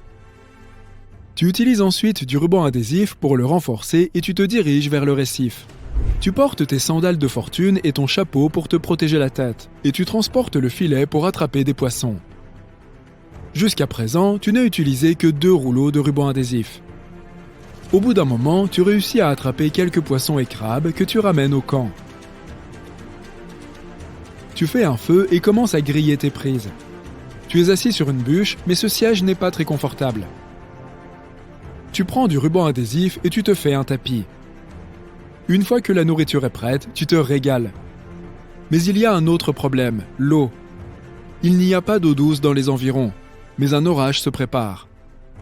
En attendant, tu prends quelques noix de coco et les manges en guise de dessert tout en buvant du lait de coco pour te rafraîchir. Tu prépares une petite hutte en rassemblant des branches et des feuilles et en les attachant ensemble pour que l'eau ne puisse pas s'infiltrer dans ta nouvelle maison. En même temps, tu crées un entonnoir avec du ruban adhésif pour recueillir l'eau de pluie. Après avoir pénétré dans l'entonnoir, l'eau est recueillie dans un étang artificiel, également fabriqué avec du ruban adhésif. À ce stade, tu as utilisé près de la moitié des rouleaux de ruban adhésif. La tempête commence à se préparer et tu restes à l'intérieur de ta hutte, où tu as ton nouveau tapis de sol. Tu t'ennuies, alors tu crées une chaise et une table avec du ruban adhésif pour rendre la cabane un peu plus confortable. Il commence à pleuvoir et tu remarques que de l'eau s'est accumulée dans le réservoir que tu as construit. Tu la bois immédiatement en utilisant une coquille de noix de coco comme verre. Ta cabane résiste à l'orage et tu t'endors sur ton matelas confortable. Le lendemain, tu vérifies la réserve de ruban adhésif et constates que tu es à mi-chemin de ton dernier rouleau de ruban. Tu as construit une hutte solide et sécurisée et tu disposes d'un approvisionnement régulier en nourriture provenant du récif. Tu as déjà passé 5 jours sur l'île.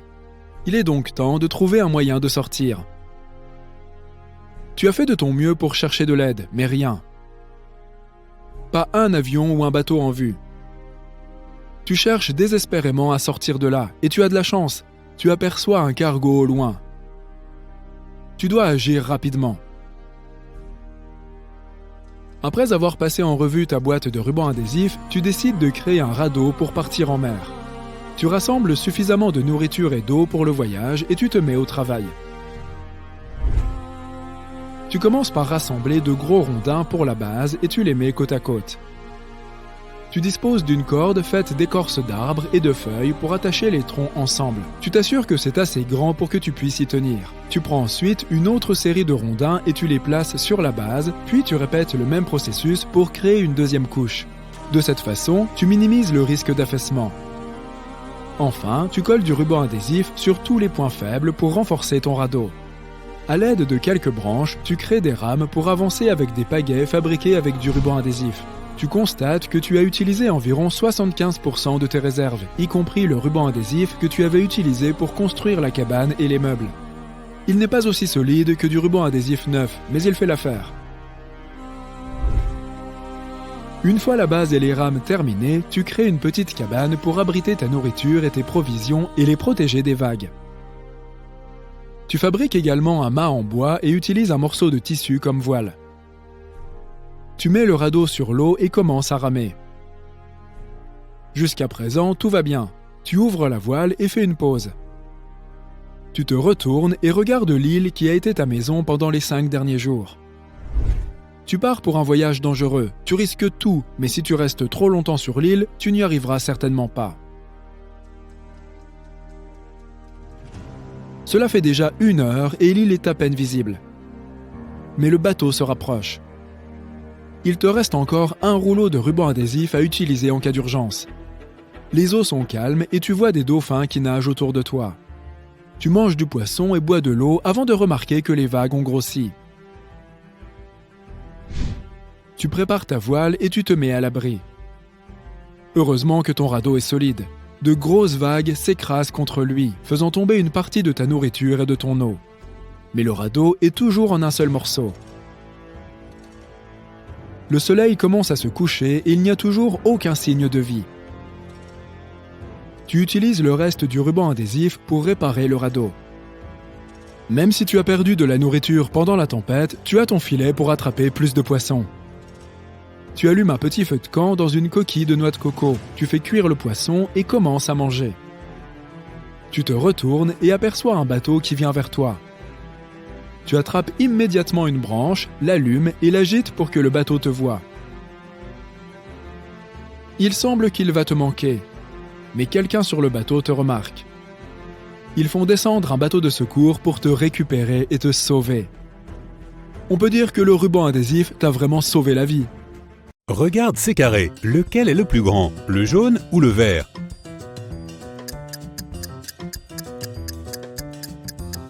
Tous ces carrés noirs et blancs perturbent sans doute ta perception, mais il devient plus évident que le carré vert est plus grand que le carré jaune si nous les rapprochons. Eric est un officier de police. Un soir, alors qu'il rentrait du travail, il a remarqué une femme suspecte. Elle portait un énorme sac et se tenait près d'une maison luxueuse. Eric l'a interrogée et, selon elle, c'est bien sa maison. Et elle portait des vêtements dont elle n'avait plus besoin à des proches. Eric l'a arrêtée immédiatement. Pourquoi ?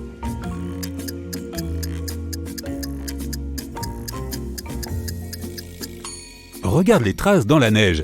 Certaines appartiennent à Eric et d'autres à la femme. Mais les empreintes de la femme mènent à la fenêtre. Pourquoi serait-elle sortie de chez elle par la fenêtre si c'était vraiment sa maison? C'est donc une voleuse. Quelqu'un a volé un tableau coûteux dans un musée. Les gardiens ont verrouillé toutes les portes et fenêtres du bâtiment et ont appelé la police. L'agent Robert trouve 3 suspects parmi les visiteurs. George, un étudiant en art, dit avoir fait des croquis toute la journée. Hélène suivait un cours de yoga à proximité et a décidé d'aller voir la nouvelle exposition. Et Eric dit qu'il ne faisait que visiter les différents sites de la ville comme un touriste ordinaire. Peux-tu repérer lequel d'entre eux est un voleur ?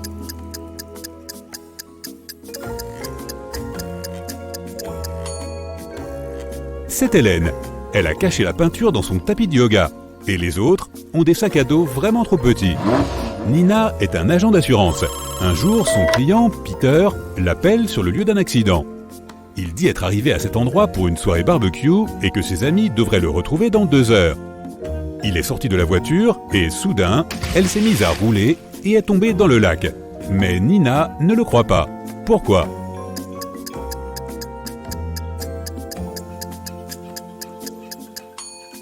Elle a vu les empreintes de pas. Peter a poussé sa voiture dans le lac. Après dîner, le milliardaire Rick s'est senti très mal. Les médecins disent qu'il a été empoisonné. Un détective privé interroge la femme de ménage, sa femme et le cuisinier. Chacun d'entre eux affirme qu'il n'a rien à voir avec ce crime. Le détective fouille la maison et trouve un bocal contenant du poison et un gant taché de ce poison. Après avoir étudié les preuves très attentivement, il devine qui a empoisonné Rick. Comment ?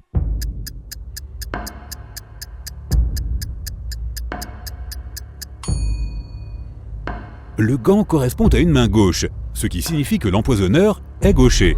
Le seul suspect gaucher est le cuisinier, car il tient sa louche dans la main gauche. Monsieur Dupont est un vieil artiste. Il vit seul, mais il a engagé 3 infirmières pour l'aider lorsqu'il a perdu la vue. Un jour, l'une d'elles le retrouve inconscient dans sa chambre. Elle appelle une ambulance. Des officiers de police arrivent également et interrogent les 3 infirmières. Wendy déclare que Monsieur Dupont lui a demandé de lui lire un roman, puis qu'elle l'a laissé pour aller préparer le dîner. Amy dit qu'elle a joué à des jeux vidéo avec Monsieur Dupont et qu'il semblait plutôt aller bien. Diana dit qu'elle l'a trouvé inconscient à son arrivée et qu'elle a immédiatement appelé la police. Qui ment ?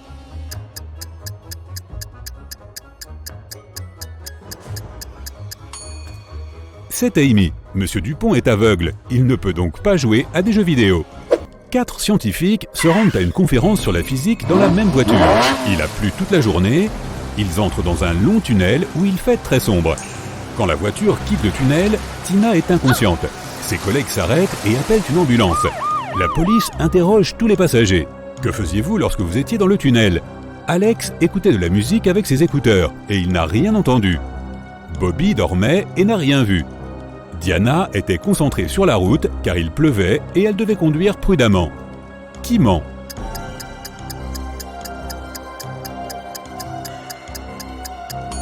Diana. Il ne pouvait pas pleuvoir à l'intérieur du tunnel.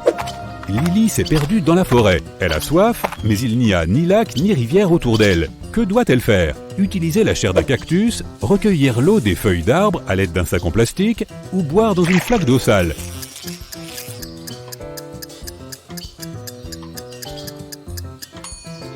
La chair des cactus contient des éléments toxiques pour l'homme. Et en plus, quel est ce cactus bizarre qui pousse dans une forêt? L'eau de la flaque contient probablement de nombreuses bactéries. L'option la plus sûre est donc de recueillir l'eau des feuilles d'arbre. Bill s'est perdu en forêt. Il n'a ni briquet ni allumette. Aide-le à faire du feu.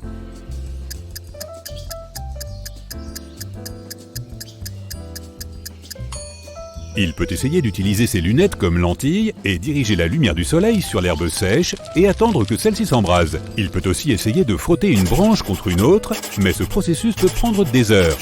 Bob se réveille dans une pièce effrayante avec 3 portes. Il y a une femme derrière chacune d'elles. Peux-tu l'aider à choisir le chemin le plus sûr?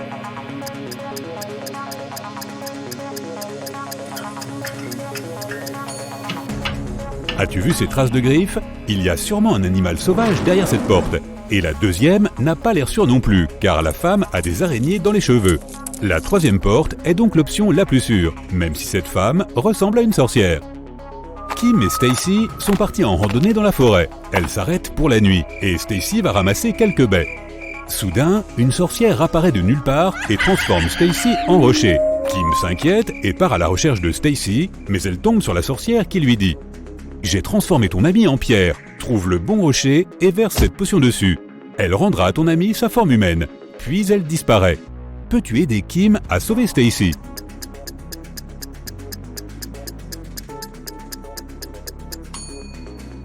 Il ne devrait pas y avoir d'herbe sous un vrai rocher. Mais Sarah vient de se faire transformer. Par conséquent, il faut choisir le rocher qui repose sur de l'herbe. Voilà. C'est l'anniversaire de Jerry. Il a emmené une grosse boîte de gâteaux au chocolat pour les partager avec ses amis du collège. Pendant un cours, Jerry va aux toilettes. Il est impatient de fêter son anniversaire avec ses amis. Mais la boîte est vide quand il revient. Aide Jerry à découvrir qui a mangé tous ces gâteaux.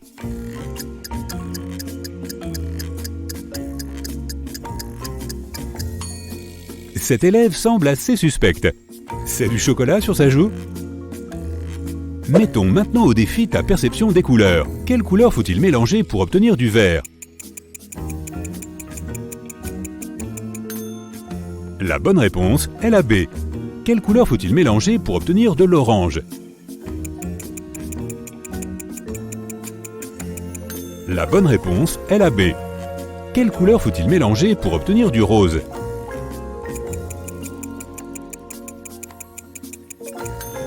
La bonne réponse est la A.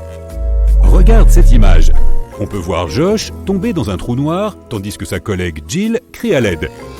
Mais le lendemain, Josh est de nouveau dans la station spatiale. Comment cela est-il possible?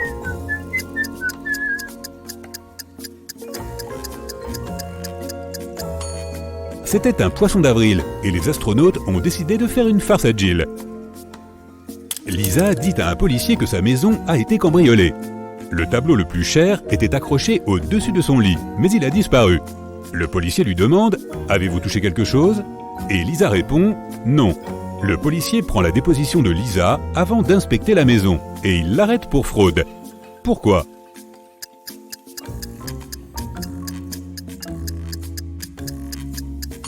La couverture n'est même pas froissée. Si quelqu'un avait enlevé la peinture du mur, il aurait forcément dû monter sur le lit. Tu as 3 options pour survivre. Un désert avec quelques cactus, une prairie ensoleillée avec une pomme et un verre d'eau, et une plage avec des rochers pointus, un seau, un verre et des sacs en plastique. Quel endroit choisirais-tu?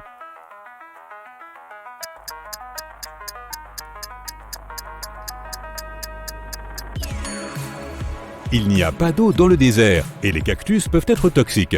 Tu ne peux pas survivre avec une pomme et un verre d'eau. La plage est un excellent choix. La mer te fournira de la nourriture et tu peux avoir de l'eau douce. Mets la tasse dans l'eau, verse de l'eau de mer dedans, recouvre-le avec un sac en plastique et place une petite pierre dessus. Laisse-le ensuite au soleil un moment et tu obtiendras de l'eau douce. L'agent Fred a été retrouvé inconscient. Selon les médecins, il a été empoisonné. Les suspects sont Hélène, Nick, Jane et Dan.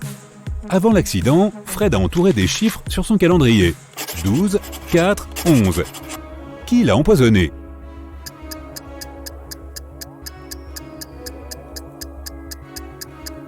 C'est Dan. Fred a crypté la réponse en utilisant les premières lettres de chaque mois. Kelly et Sarah font une soirée pyjama. Sarah ouvre une application de rencontre et montre à Kelly les messages de 3 hommes. Elle demande à Kelly de l'aider à choisir le meilleur prétendant. Andrew vient d'acheter une nouvelle voiture et propose à Sarah de faire un tour. Rick a envoyé une photo depuis un aéroport et a dit que son patron l'a envoyé en voyage d'affaires. Will a dit qu'il vivait seul dans sa maison de campagne. Qui ment?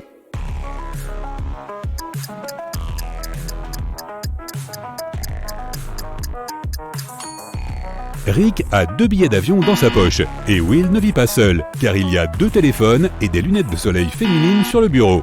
Kelly devrait donc choisir Andrew. Tu peux transformer des allumettes ordinaires en allumettes étanches. Applique une fine couche de vernis à ongles sur tes allumettes et laisse sécher. Une fois qu'elles seront prêtes, elles resteront suffisamment sèches pour allumer un feu, même si tu les fais tomber dans l'eau. Si tu te perds quelque part pendant l'hiver et que tu as soif, ne mange pas de neige. Elle contient beaucoup plus d'air que d'eau, donc tu ne te sentiras pas beaucoup plus hydraté. Ton corps gaspillera en revanche beaucoup d'énergie pour essayer de la faire fondre. Pire encore, tu risques de faire baisser ta température corporelle et tu pourrais tomber en hypothermie. Si tu te retrouves nez à nez avec un coyote ou un loup, ne lui tourne pas le dos. Recule lentement tout en faisant face à l'animal. Cela ne fonctionne toutefois que si l'animal est seul. Si tu rencontres une meute, le plus important est de s'assurer qu'elle ne t'entoure pas. Recule vers un arbre et appuie ton dos contre lui. Ensuite, choisis le bon moment et grimpe dessus aussi vite que possible. Plusieurs couches de vêtements te réchaufferont mieux qu'un seul manteau de fourrure ou une seule doudoune chaude. L'air sera emprisonné entre les couches de vêtements, ce qui t'isolera et gardera ton corps au chaud. Si tu te perds dans les bois, essaie toujours de dormir un peu au-dessus du sol. Tu peux t'allonger sur une couche de branches et de feuilles comme lit de fortune ou tendre un hamac entre 2 arbres. La nuit, la température baisse et le sol devient froid. Même si tu fais un feu, il pourrait s'éteindre pendant que tu dors et le sol absorbera ta chaleur corporelle. Tu es dans une embarcation au milieu de la mer. Pas de nourriture, pas de filet de pêche et tu as faim. Ce n'était censé être qu'une excursion de 3 heures. Mais tu sais quoi? Tu peux attraper des poissons à l'aide de tes lacets de chaussures et de n'importe quel objet. Téléphone, montre, clé. L'ombre projetée par le bateau dans la mer peut attirer les poissons et un objet réfléchissant peut servir d'appât. Attache tes clés à tes lacets de chaussures et utilise-les comme une canne à pêche. Même si un poisson ne mord pas, des activités comme celle-ci sont un bon moyen de ne pas perdre la tête en pleine mer. Une courte méditation peut te sauver d'une crise de panique. Tu dois te concentrer sur ta respiration et essayer de la ralentir. Ton cerveau va rapidement se calmer et détourner son attention de la panique. Les masques à oxygène dans les avions fonctionnent sur le même principe. Lorsque tu contrôles ta respiration, ton attention est redirigée loin de ce qui se passe. Tu peux fabriquer une torche à partir d'une bûche. Place une petite bûche verticalement, fais une profonde entaille en forme d'étoile sur le dessus. Mets-y de l'herbe sèche, des feuilles et des brindilles. Une fois que tu as terminé, mets le feu à la bûche et elle brûlera pendant 3 heures maximum. Cela devrait fonctionner quelle que soit la taille et le type de bois. Si tu rencontres un grizzly en colère, n'essaie jamais de t'enfuir car l'ours pourra facilement te rattraper. Au lieu de cela, allonge-toi et ne bouge pas. Les grizzlies n'attaquent généralement que lorsqu'ils voient une menace, donc ils te laisseront souvent tranquille si tu leur montres que tu ne leur causeras aucun problème. Mais cela ne fonctionne qu'avec les grizzlies. Si une confrontation est inévitable, recule lentement et utilise un spray anti-ours. Si tu n'en as pas, le spray au poivre fonctionne de la même façon et devrait désorienter l'ours et le faire fuir. Ou pas. Ne mange pas de baies ou de champignons dans la forêt si tu ne sais pas exactement ce qu'ils sont. Ils pourraient être toxiques. Si tu n'as pas d'autre choix, mange l'écorce intérieure des érables, des bouleaux et des pins pour remplir ton estomac. Utilise un couteau pour enlever l'écorce extérieure rugueuse et arriver à la substance blanche plus molle. Tu peux la faire bouillir pour la rendre encore plus molle ou la faire cuire sur un feu ouvert pour en faire un encas croustillant. Et si tu es vraiment affamé, tu peux manger des fourmis. Elles ne sont peut-être pas très appétissantes, mais elles sont plutôt nutritives. Si tu n'as pas de montre, tu peux utiliser tes doigts pour savoir combien de temps il reste avant le coucher du soleil. Lève ta main de sorte que l'intérieur de ta paume soit face à toi. Tes doigts doivent se trouver entre le soleil et la ligne d'horizon. Regarde combien de doigts peuvent tenir dans cet espace. L'épaisseur d'un doigt correspond à environ 15 minutes. Tu peux donc calculer le temps qu'il reste avant le coucher du soleil. Si tu es perdu et que tu dois faire un feu pour attirer l'attention, jette-y beaucoup de branches de pin ou de cèdre, des pommes de pin et tout objet en caoutchouc inutile. Ton feu émettra plus de fumée noire, ce qui le rendra visible de loin. Si tu n'as pas d'eau dans le désert mais que tu as de la nourriture, essaie d'éviter de manger aussi longtemps que possible. Plus tu manges, plus tu as soif. Le corps a besoin de liquide pour digérer les aliments. Il utilisera donc le peu que tu as. Une personne peut vivre beaucoup plus longtemps sans nourriture que sans eau, alors n'aie pas peur d'être affamé. Tu as trouvé une énorme flaque d'eau sale dans la forêt. Si tu as désespérément besoin de boire, tu peux remplir ta bouteille et la filtrer pour en faire de l'eau potable. Pour la nettoyer, fabrique une corde faite de gaz ou de vêtements. Place une extrémité dans la bouteille d'eau sale et l'autre dans une bouteille vide. Très vite, l'eau propre s'écoulera dans la bouteille vide à travers la corde, tandis que les impuretés resteront dans la première. Avant de partir en randonnée, remplace tes lacets ordinaires par des lacets en paracorde. Si tu n'as pas assez de cordes, ces lacets peuvent te donner quelques centimètres supplémentaires en cas de besoin. Si tu es perdu en forêt et que tu n'as rien pour te réchauffer, alors ramasse des feuilles et de l'herbe sèche sur le sol et mets-les entre 2 couches de vêtements. Cela t'aidera à rester au chaud plus longtemps. Si tu es perdu dans un désert, essaie de bouger le moins possible pendant la journée. Trouve une ombre ou crée-la à partir de matériaux improvisés et abrite-toi jusqu'au soir. La nuit, tu dépenseras beaucoup moins d'énergie et tu utiliseras moins de liquide en marchant. Cela t'aidera à éviter le risque d'insolation. Si tu tombes à travers la glace, n'essaie pas de t'en sortir comme tu le ferais dans une piscine. Si tu poses tes mains sur la glace et que tu essaies de te hisser avec tes bras, elles pourraient se fissurer et te faire retomber dans l'eau. Tu dois étirer tes bras parallèlement à la surface de la glace et étendre tes jambes en arrière pour qu'elles flottent dans l'eau. Dans cette position horizontale, commence à agiter tes jambes comme si tu nageais. Déplace tes bras avec précaution sans mettre trop de poids sur la glace et tu devrais pouvoir t'en sortir. Si tu dois faire un feu alors qu'il y a trop de vent, voici ce qu'il faut faire. Creuse 2 trous l'un à côté de l'autre et crée un petit tunnel souterrain entre les deux. Fais un feu dans l'une des fosses. Le vent ne pourra pas l'éteindre et le feu sera alimenté en air par la deuxième fosse. Cette méthode est aussi utile si tu dois faire un feu sans attirer l'attention. Dans l'obscurité, ce type de feu sera moins visible. Ne jette pas ou n'éclate pas le papier à bulles, emporte-le en expédition avec toi.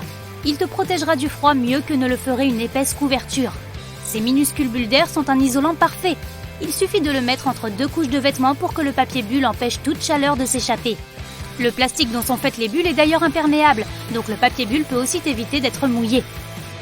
En nageant dans la mer, non loin du rivage, tu peux facilement être emporté par des courants de retour. Si cela arrive, la chose la plus importante à retenir est de ne pas nager à contre-courant. Cela ne fera que gaspiller tes forces et te priver d'énergie, et il est peu probable que tu puisses un jour être plus fort qu'un courant océanique. Essaie plutôt de nager latéralement, le long de la rive. Tôt ou tard, tu devrais sortir du courant, et tu pourras alors nager en toute sécurité jusqu'à la plage. Si tu es bloqué dans un ascenseur en chute libre, n'essaie pas de sauter au moment de l'impact. Ne te mets pas non plus en position assise ou debout. Tu dois t'allonger sur le sol face au plafond.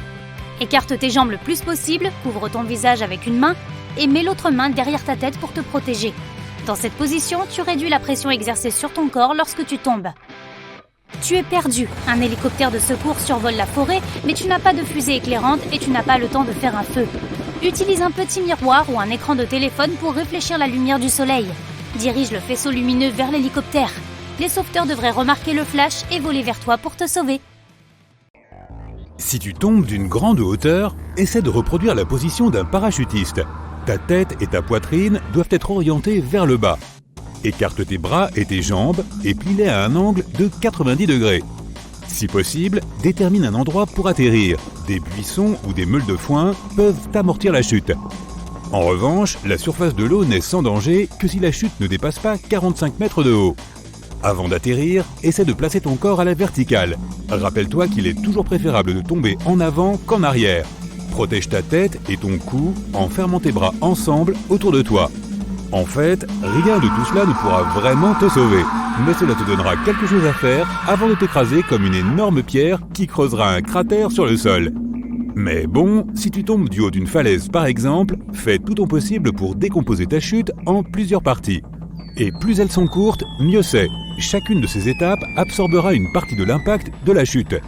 De cette façon, tu auras beaucoup plus de chances de survivre. Essaie par exemple de t'accrocher à un objet solide, comme un buisson ou un rocher, tout ce que tu trouveras. Si tu vois un morceau de bois ou une planche, attrape-le aussi. Cela pourrait contribuer à amortir ta chute lorsque tu toucheras le sol. Plus important encore, ne maintiens pas ton corps trop rigide. Cela risquerait d'endommager tes organes internes. Protège ta tête et essaie d'atterrir sur tes pieds avec tes genoux légèrement pliés. Bon, on ne va pas se mentir, une fois que tu auras touché le sol, tout ce qui te concerne sera légèrement plié, tu vois. Mais bon, il faut essayer, hein. Si un bâtiment dans lequel tu te trouvais s'est effondré et que tu te retrouves sous un tas de débris et de gravats, essaie de ne pas céder à la panique. Oui, pas évident, je sais. Ta tâche principale est alors de protéger tes organes respiratoires et de faire durer ta réserve d'air le plus longtemps possible. S'il y a assez de place, enlève ta chemise ou ton t-shirt et fais un nœud avec le bas. Remets-le ensuite sur ta tête par le trou du cou, de façon à ce que le nœud soit au-dessus de ta tête.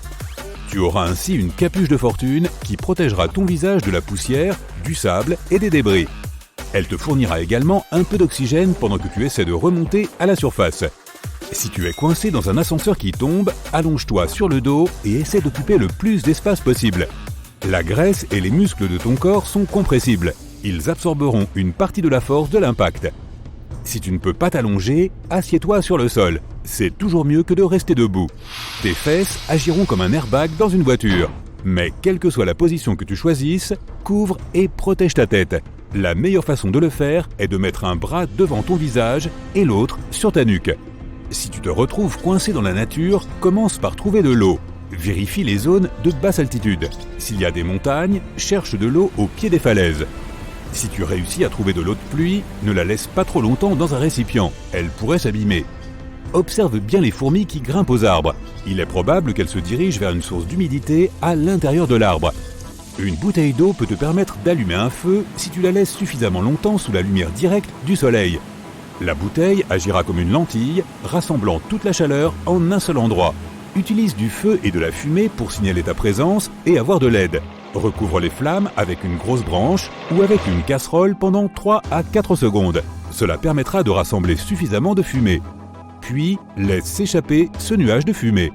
Si tu es tombé au travers de la glace, essaie de revenir vers le bord. N'essaie pas de te hisser en dehors de l'eau en t'appuyant sur le rebord. Il continuera à se détacher et tu t'épuiseras en un rien de temps. Bats des pieds et des jambes jusqu'à ce que ton corps soit complètement à l'horizontale dans l'eau. Après cela, sors de l'eau et monte sur la glace. Une fois que tu y es arrivé, ne te lève surtout pas. Ton poids doit être réparti sur la plus grande surface possible. De cette façon, la glace aura moins tendance à se briser. Commence donc à rouler vers le rivage comme le font les phoques. Si tu as une crampe musculaire en nageant, essaie de te tourner sur le dos et de flotter. Masse la plante de ton pied ou la partie de ta jambe qui s'est tendue par la crampe. Si tu as une crampe à l'arrière de la jambe, plie-la au niveau du genou et tire-la vers ta poitrine, tout en continuant de flotter sur le dos. Essaie de soulager la crampe en tirant tes orteils vers le haut. Si tu es pris dans un incendie à l'intérieur de la maison, reste accroupi vers le sol et rampe vers la sortie la plus proche. La fumée monte généralement vers le plafond. C'est pourquoi rester au sol peut te permettre de respirer un air un peu plus frais. Si tu as un morceau de tissu ou un mouchoir, mets-le contre ta bouche. Il agira comme un filtre contre la fumée. Si tes vêtements ont pris feu, jette-toi au sol et roule d'avant en arrière. Si tu as un extincteur, dirige-le toujours vers la base des flammes. C'est beaucoup plus efficace. Et n'oublie pas que si tu casses une fenêtre, tu laisseras entrer plus d'oxygène, ce qui alimentera encore plus le feu. Et voici ce que tu dois faire pour rester en sécurité pendant une catastrophe naturelle. Si tu vois que la zone est inondée alors que tu es à l'extérieur, éloigne-toi des ruisseaux, des collecteurs d'eau pluviale ou des rivières. Essaie de rejoindre un terrain plus élevé. Si tu es coincé chez toi, monte sur le toit si tu penses que c'est suffisamment sûr. Si une tornade se dirige vers toi et que tu n'as pas le temps de t'échapper, trouve un fossé ou un renfoncement. Allonge-toi et couvre-toi la tête avec tes bras ou tes vêtements. Si une tornade se produit alors que tu es à l'intérieur et qu'il n'y a pas de sous-sol dans ta maison, cache-toi dans une baignoire. Utilise un oreiller pour protéger ta tête de tout type de débris susceptibles de tomber. Sache que la plomberie dans les murs de la salle de bain renforce la structure de l'endroit. Mais si ta salle de bain a des fenêtres ou un mur donnant sur l'extérieur, choisis un endroit plus sûr, par exemple un placard. Plus il y a de murs qui te séparent de la tornade, mieux c'est.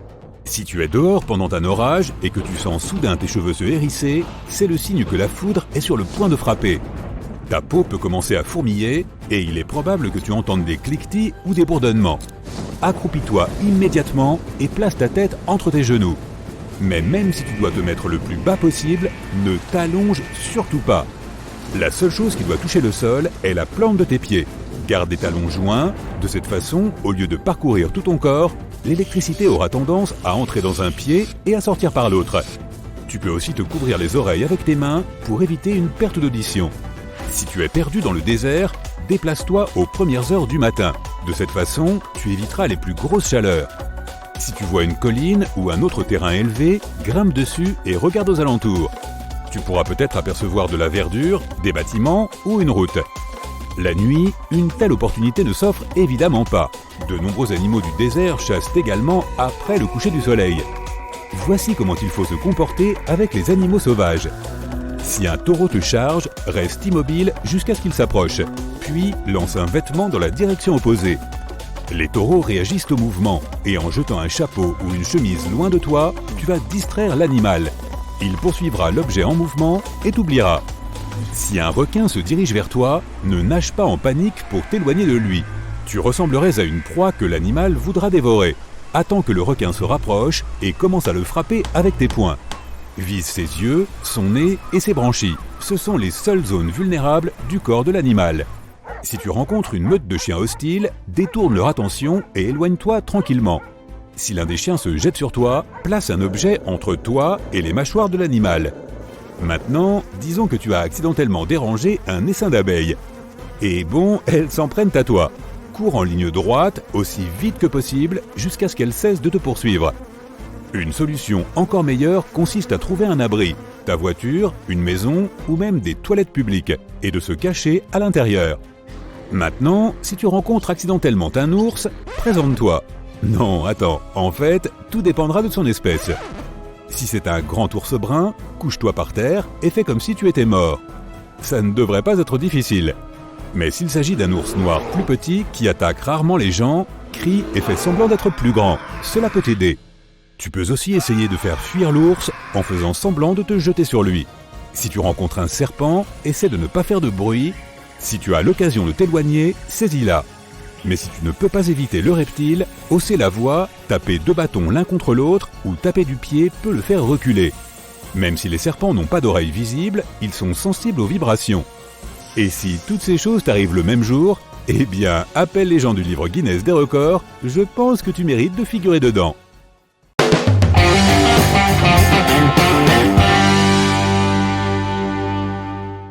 Lorsque tu as besoin d'aide dans un espace public, ne te dirige pas vers un groupe d'individus. Adresse-toi plutôt à une seule personne.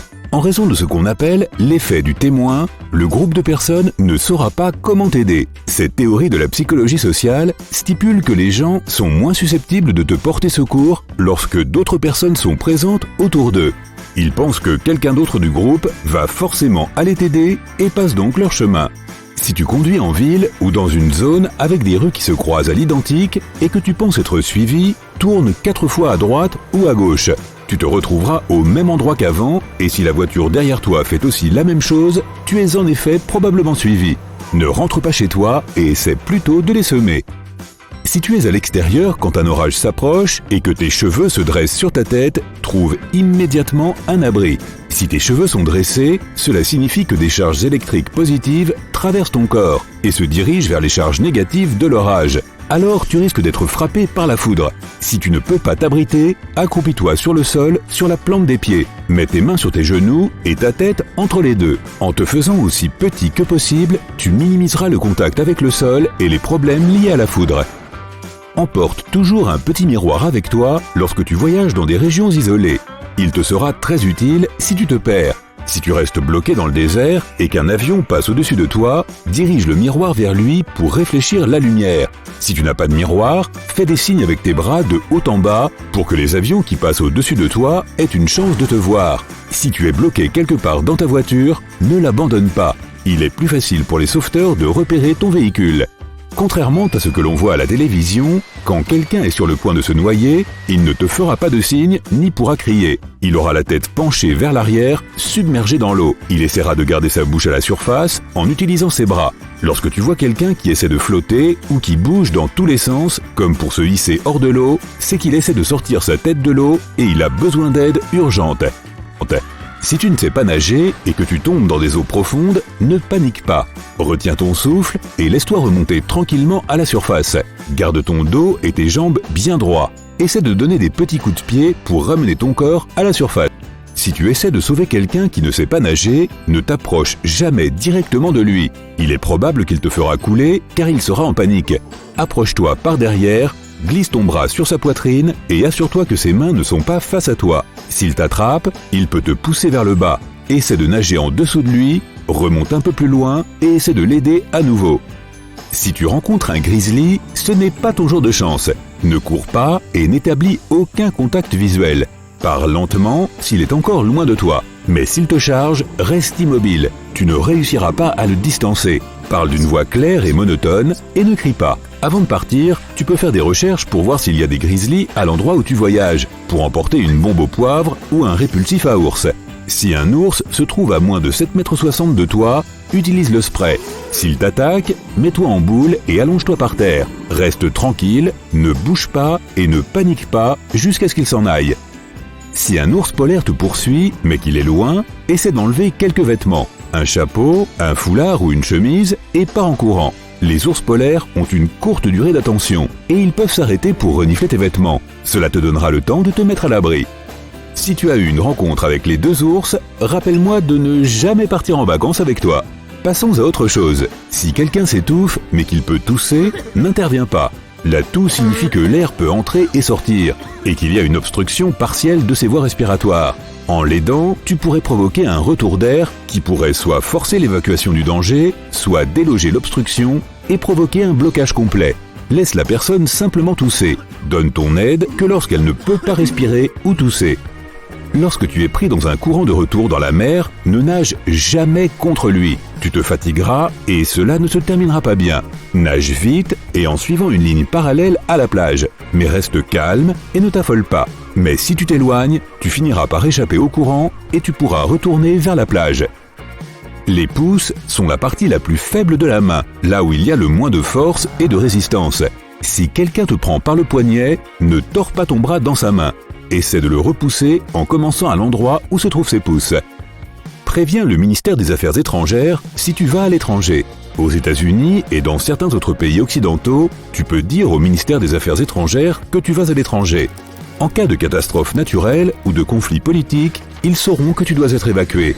Ils t'informeront aussi de ce qui se passe dans le pays que tu visites pour te protéger des éventuels problèmes. Si tu te retrouves dans un mouvement de foule, que tu te sens mal et que tu tombes par terre, ne te recroqueville pas en boule pour attendre la fin. Tu peux te faire très mal et te faire écraser. Essaie d'attraper la jambe de quelqu'un qui passe au-dessus de toi pour t'aider à te relever et continuer. Parfois, lors des sorties en camping sauvage, on finit par se perdre. Si tu te trouves dans cette situation et que tu veux pouvoir retrouver le chemin de ta tente, emporte avec toi du charbon ou des bâtons de bois. Utilise-les pour dessiner des marques sur les arbres, les rochers ou les bûches. Ces traces resteront là pendant des semaines et il sera plus facile pour l'équipe de secours de te retrouver. Tu dois toujours avoir une aiguille dans ta trousse de premier secours. Si tu te perds, tu peux faire une boussole avec. Tu dois d'abord magnétiser l'aiguille en frottant le chat de l'aiguille contre tes cheveux, de la fourrure ou de la soie une centaine de fois. Remplis ensuite un récipient d'eau, place une feuille à la surface de l'eau et pose son aiguille dessus. Elle devrait commencer à pointer du nord au sud. Lorsque tu appelles les services d'urgence, dis-leur d'abord ta position exacte et ensuite ton problème. Même si l'appel est coupé, ils sauront où envoyer la police ou une ambulance. Si tu sens une odeur de poisson dans ta maison, appelle immédiatement un électricien agréé. Cette odeur peut venir de la surchauffe du plastique présent dans les composants électriques et finir par provoquer un incendie. Cela peut provenir d'une prise de courant, d'un interrupteur, d'un disjoncteur ou d'un autre élément. Ok, comme le poisson que tu fais cuire dans le four aussi. Si un serpent te mord, il y a plusieurs façons de savoir s'il était venimeux. Tu peux lui demander, mais il ne te répondra probablement pas. Les serpents venimeux ont généralement plusieurs couleurs et des pupilles comme les félins. Regarde la zone de la morsure. S'il y a 2 profondes plaies ouvertes, tu as probablement été attaqué par un serpent venimeux. Si la marque de morsure comporte de minuscules dents pointues en forme de U, elle n'était probablement pas venimeuse. Dans tous les cas, appelle les services d'urgence et prends une photo du serpent si tu le peux. Il est encore plus dangereux d'utiliser ta bouche pour extraire le venin en suçant. Tu tu as plus de chances d'être empoisonné que d'éliminer la toxine de ton corps. Si tu voyages et que tu es exposé à des températures glaciales, tu risques d'avoir des gelures. Au début, une partie de ton corps deviendra dure et pâle. Ensuite, tu ressentiras de la douleur, des picotements et de l'engourdissement. Pour éviter les engelures, applique de la vaseline sur ton nez, tes oreilles et le bout de tes doigts et de tes orteils. Tu as pensé à en apporter, n'est-ce pas ? Une fois cela réglé, il faut se souvenir de quelque chose. Si tu frissonnes quand tu as froid, c'est que tu es en sécurité. Ton corps essaie de te réchauffer en contractant tes muscles. Mais si jamais tu arrêtes de frissonner, et si tu te sens fatigué et que tu veux dormir, trouve immédiatement un endroit chaud. Tu risques de faire une hypothermie. Tu auras besoin d'une compresse chaude sur ta poitrine, ton cou ou le bas de ton ventre. N'applique jamais une compresse chaude sur tes mains ou tes jambes. Le changement soudain de température pourrait forcer le sang froid à retourner vers le cœur, tes poumons ou ton cerveau, ce qui ferait chuter ta température corporelle. Si tu es perdu et que tu dois boire de l'eau provenant d'une source stagnante, fais-la toujours bouillir avant pour la purifier. L'eau non traitée contient des bactéries ou des huiles et produits chimiques qui peuvent être nocifs pour toi. La température exacte et le temps nécessaire pour faire bouillir l'eau dépendent de l'altitude. Pour être sûr, fais bouillir l'eau pendant au moins 3 minutes. Lorsque l'huile pour cuisiner commence à bouillir, elle fume et prend feu. Si cela se produit, éteins le feu et n'enlève pas la casserole, mais recouvre-la plutôt avec un couvercle métallique. Le feu ne survivra pas sans une source d'oxygène. Utilise du bicarbonate de soude pour éteindre les petits feux de graisse. Attention, tu en auras besoin d'1 tonne pour y parvenir, sache-le, et n'utilise cette astuce que lorsque le feu est petit. N'utilise jamais d'eau, car cela provoquerait des éclaboussures d'huile et propagerait le feu. C'est bon, tu as tout bien compris et noté ? Super! Tu es en vacances et les choses tournent terriblement mal. Si tu tombes d'une falaise, fais de ton mieux pour te raccrocher à des obstacles et descendre en plusieurs étapes. Chacun des segments absorbera une partie de l'impact de la chute, et tu auras beaucoup plus de chances de survivre. Essaie de t'accrocher à un objet solide comme un buisson ou un rocher, en allant vers le bas pour ralentir ton mouvement. Un morceau de bois ou une planche peut également être utile, car il peut t'aider à amortir ta chute lorsque tu touches le sol. Si ta casserole a pris feu, ne l'emmène pas dehors ou n'essaie pas d'éteindre le feu avec de l'eau, cela aggravera la situation. Couvre les flammes avec un couvercle en métal. De cette manière, tu enlèveras la source d'oxygène. Tes mouvements doivent être rapides, mais doux et calmes. N'oublie pas de garder le couvercle entre toi et les flammes. Laisse le couvercle en place jusqu'à ce que la casserole ait refroidi. Si le feu est petit et facile à maîtriser, tu peux utiliser du sel ou du bicarbonate de soude pour l'éteindre.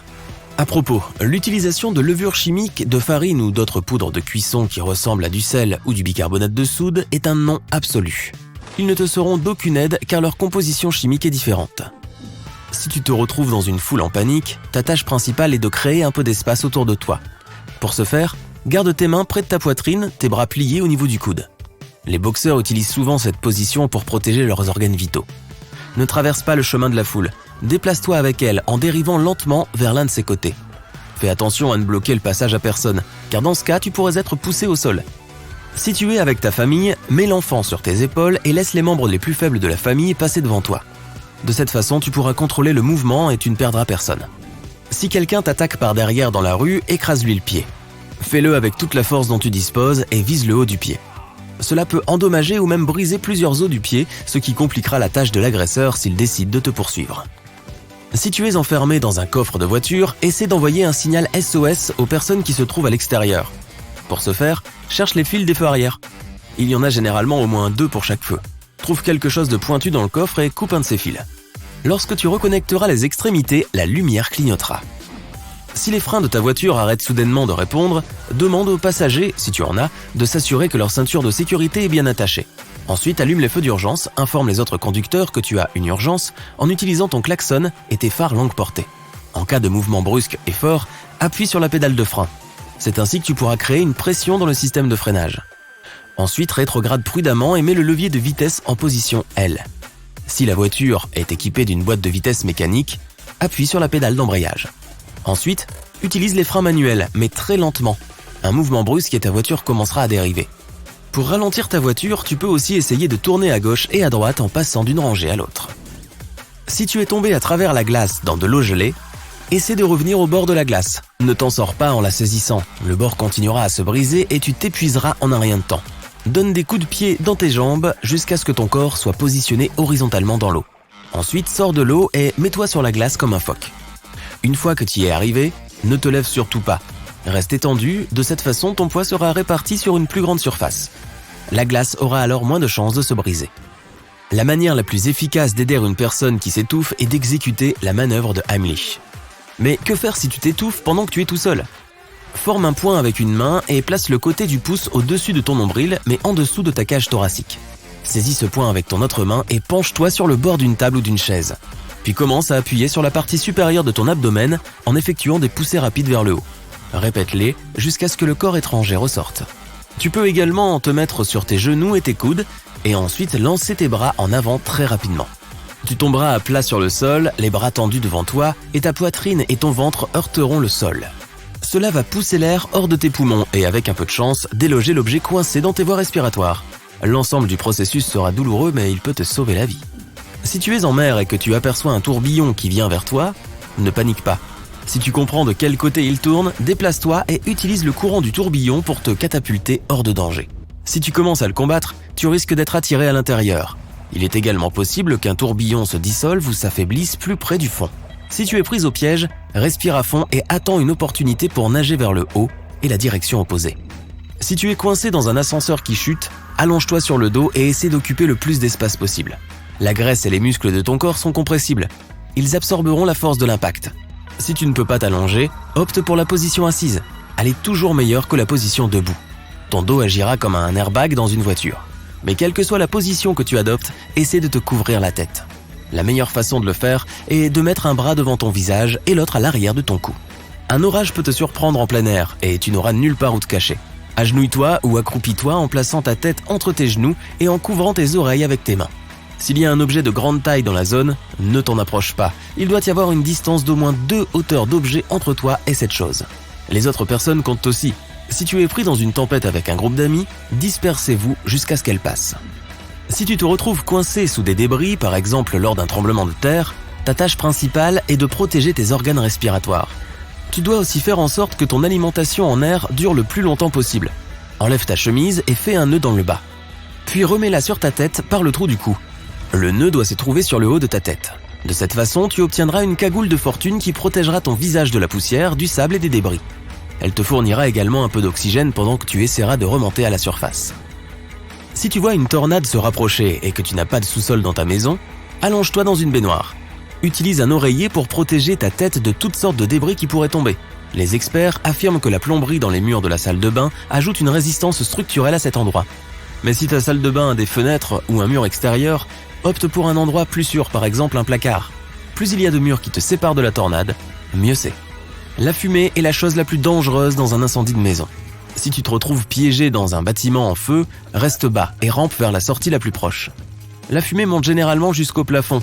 C'est pourquoi le fait de t'accroupir peut t'aider à éviter de l'inhaler. Si tu as un morceau de tissu ou un mouchoir, mets-le contre ta bouche.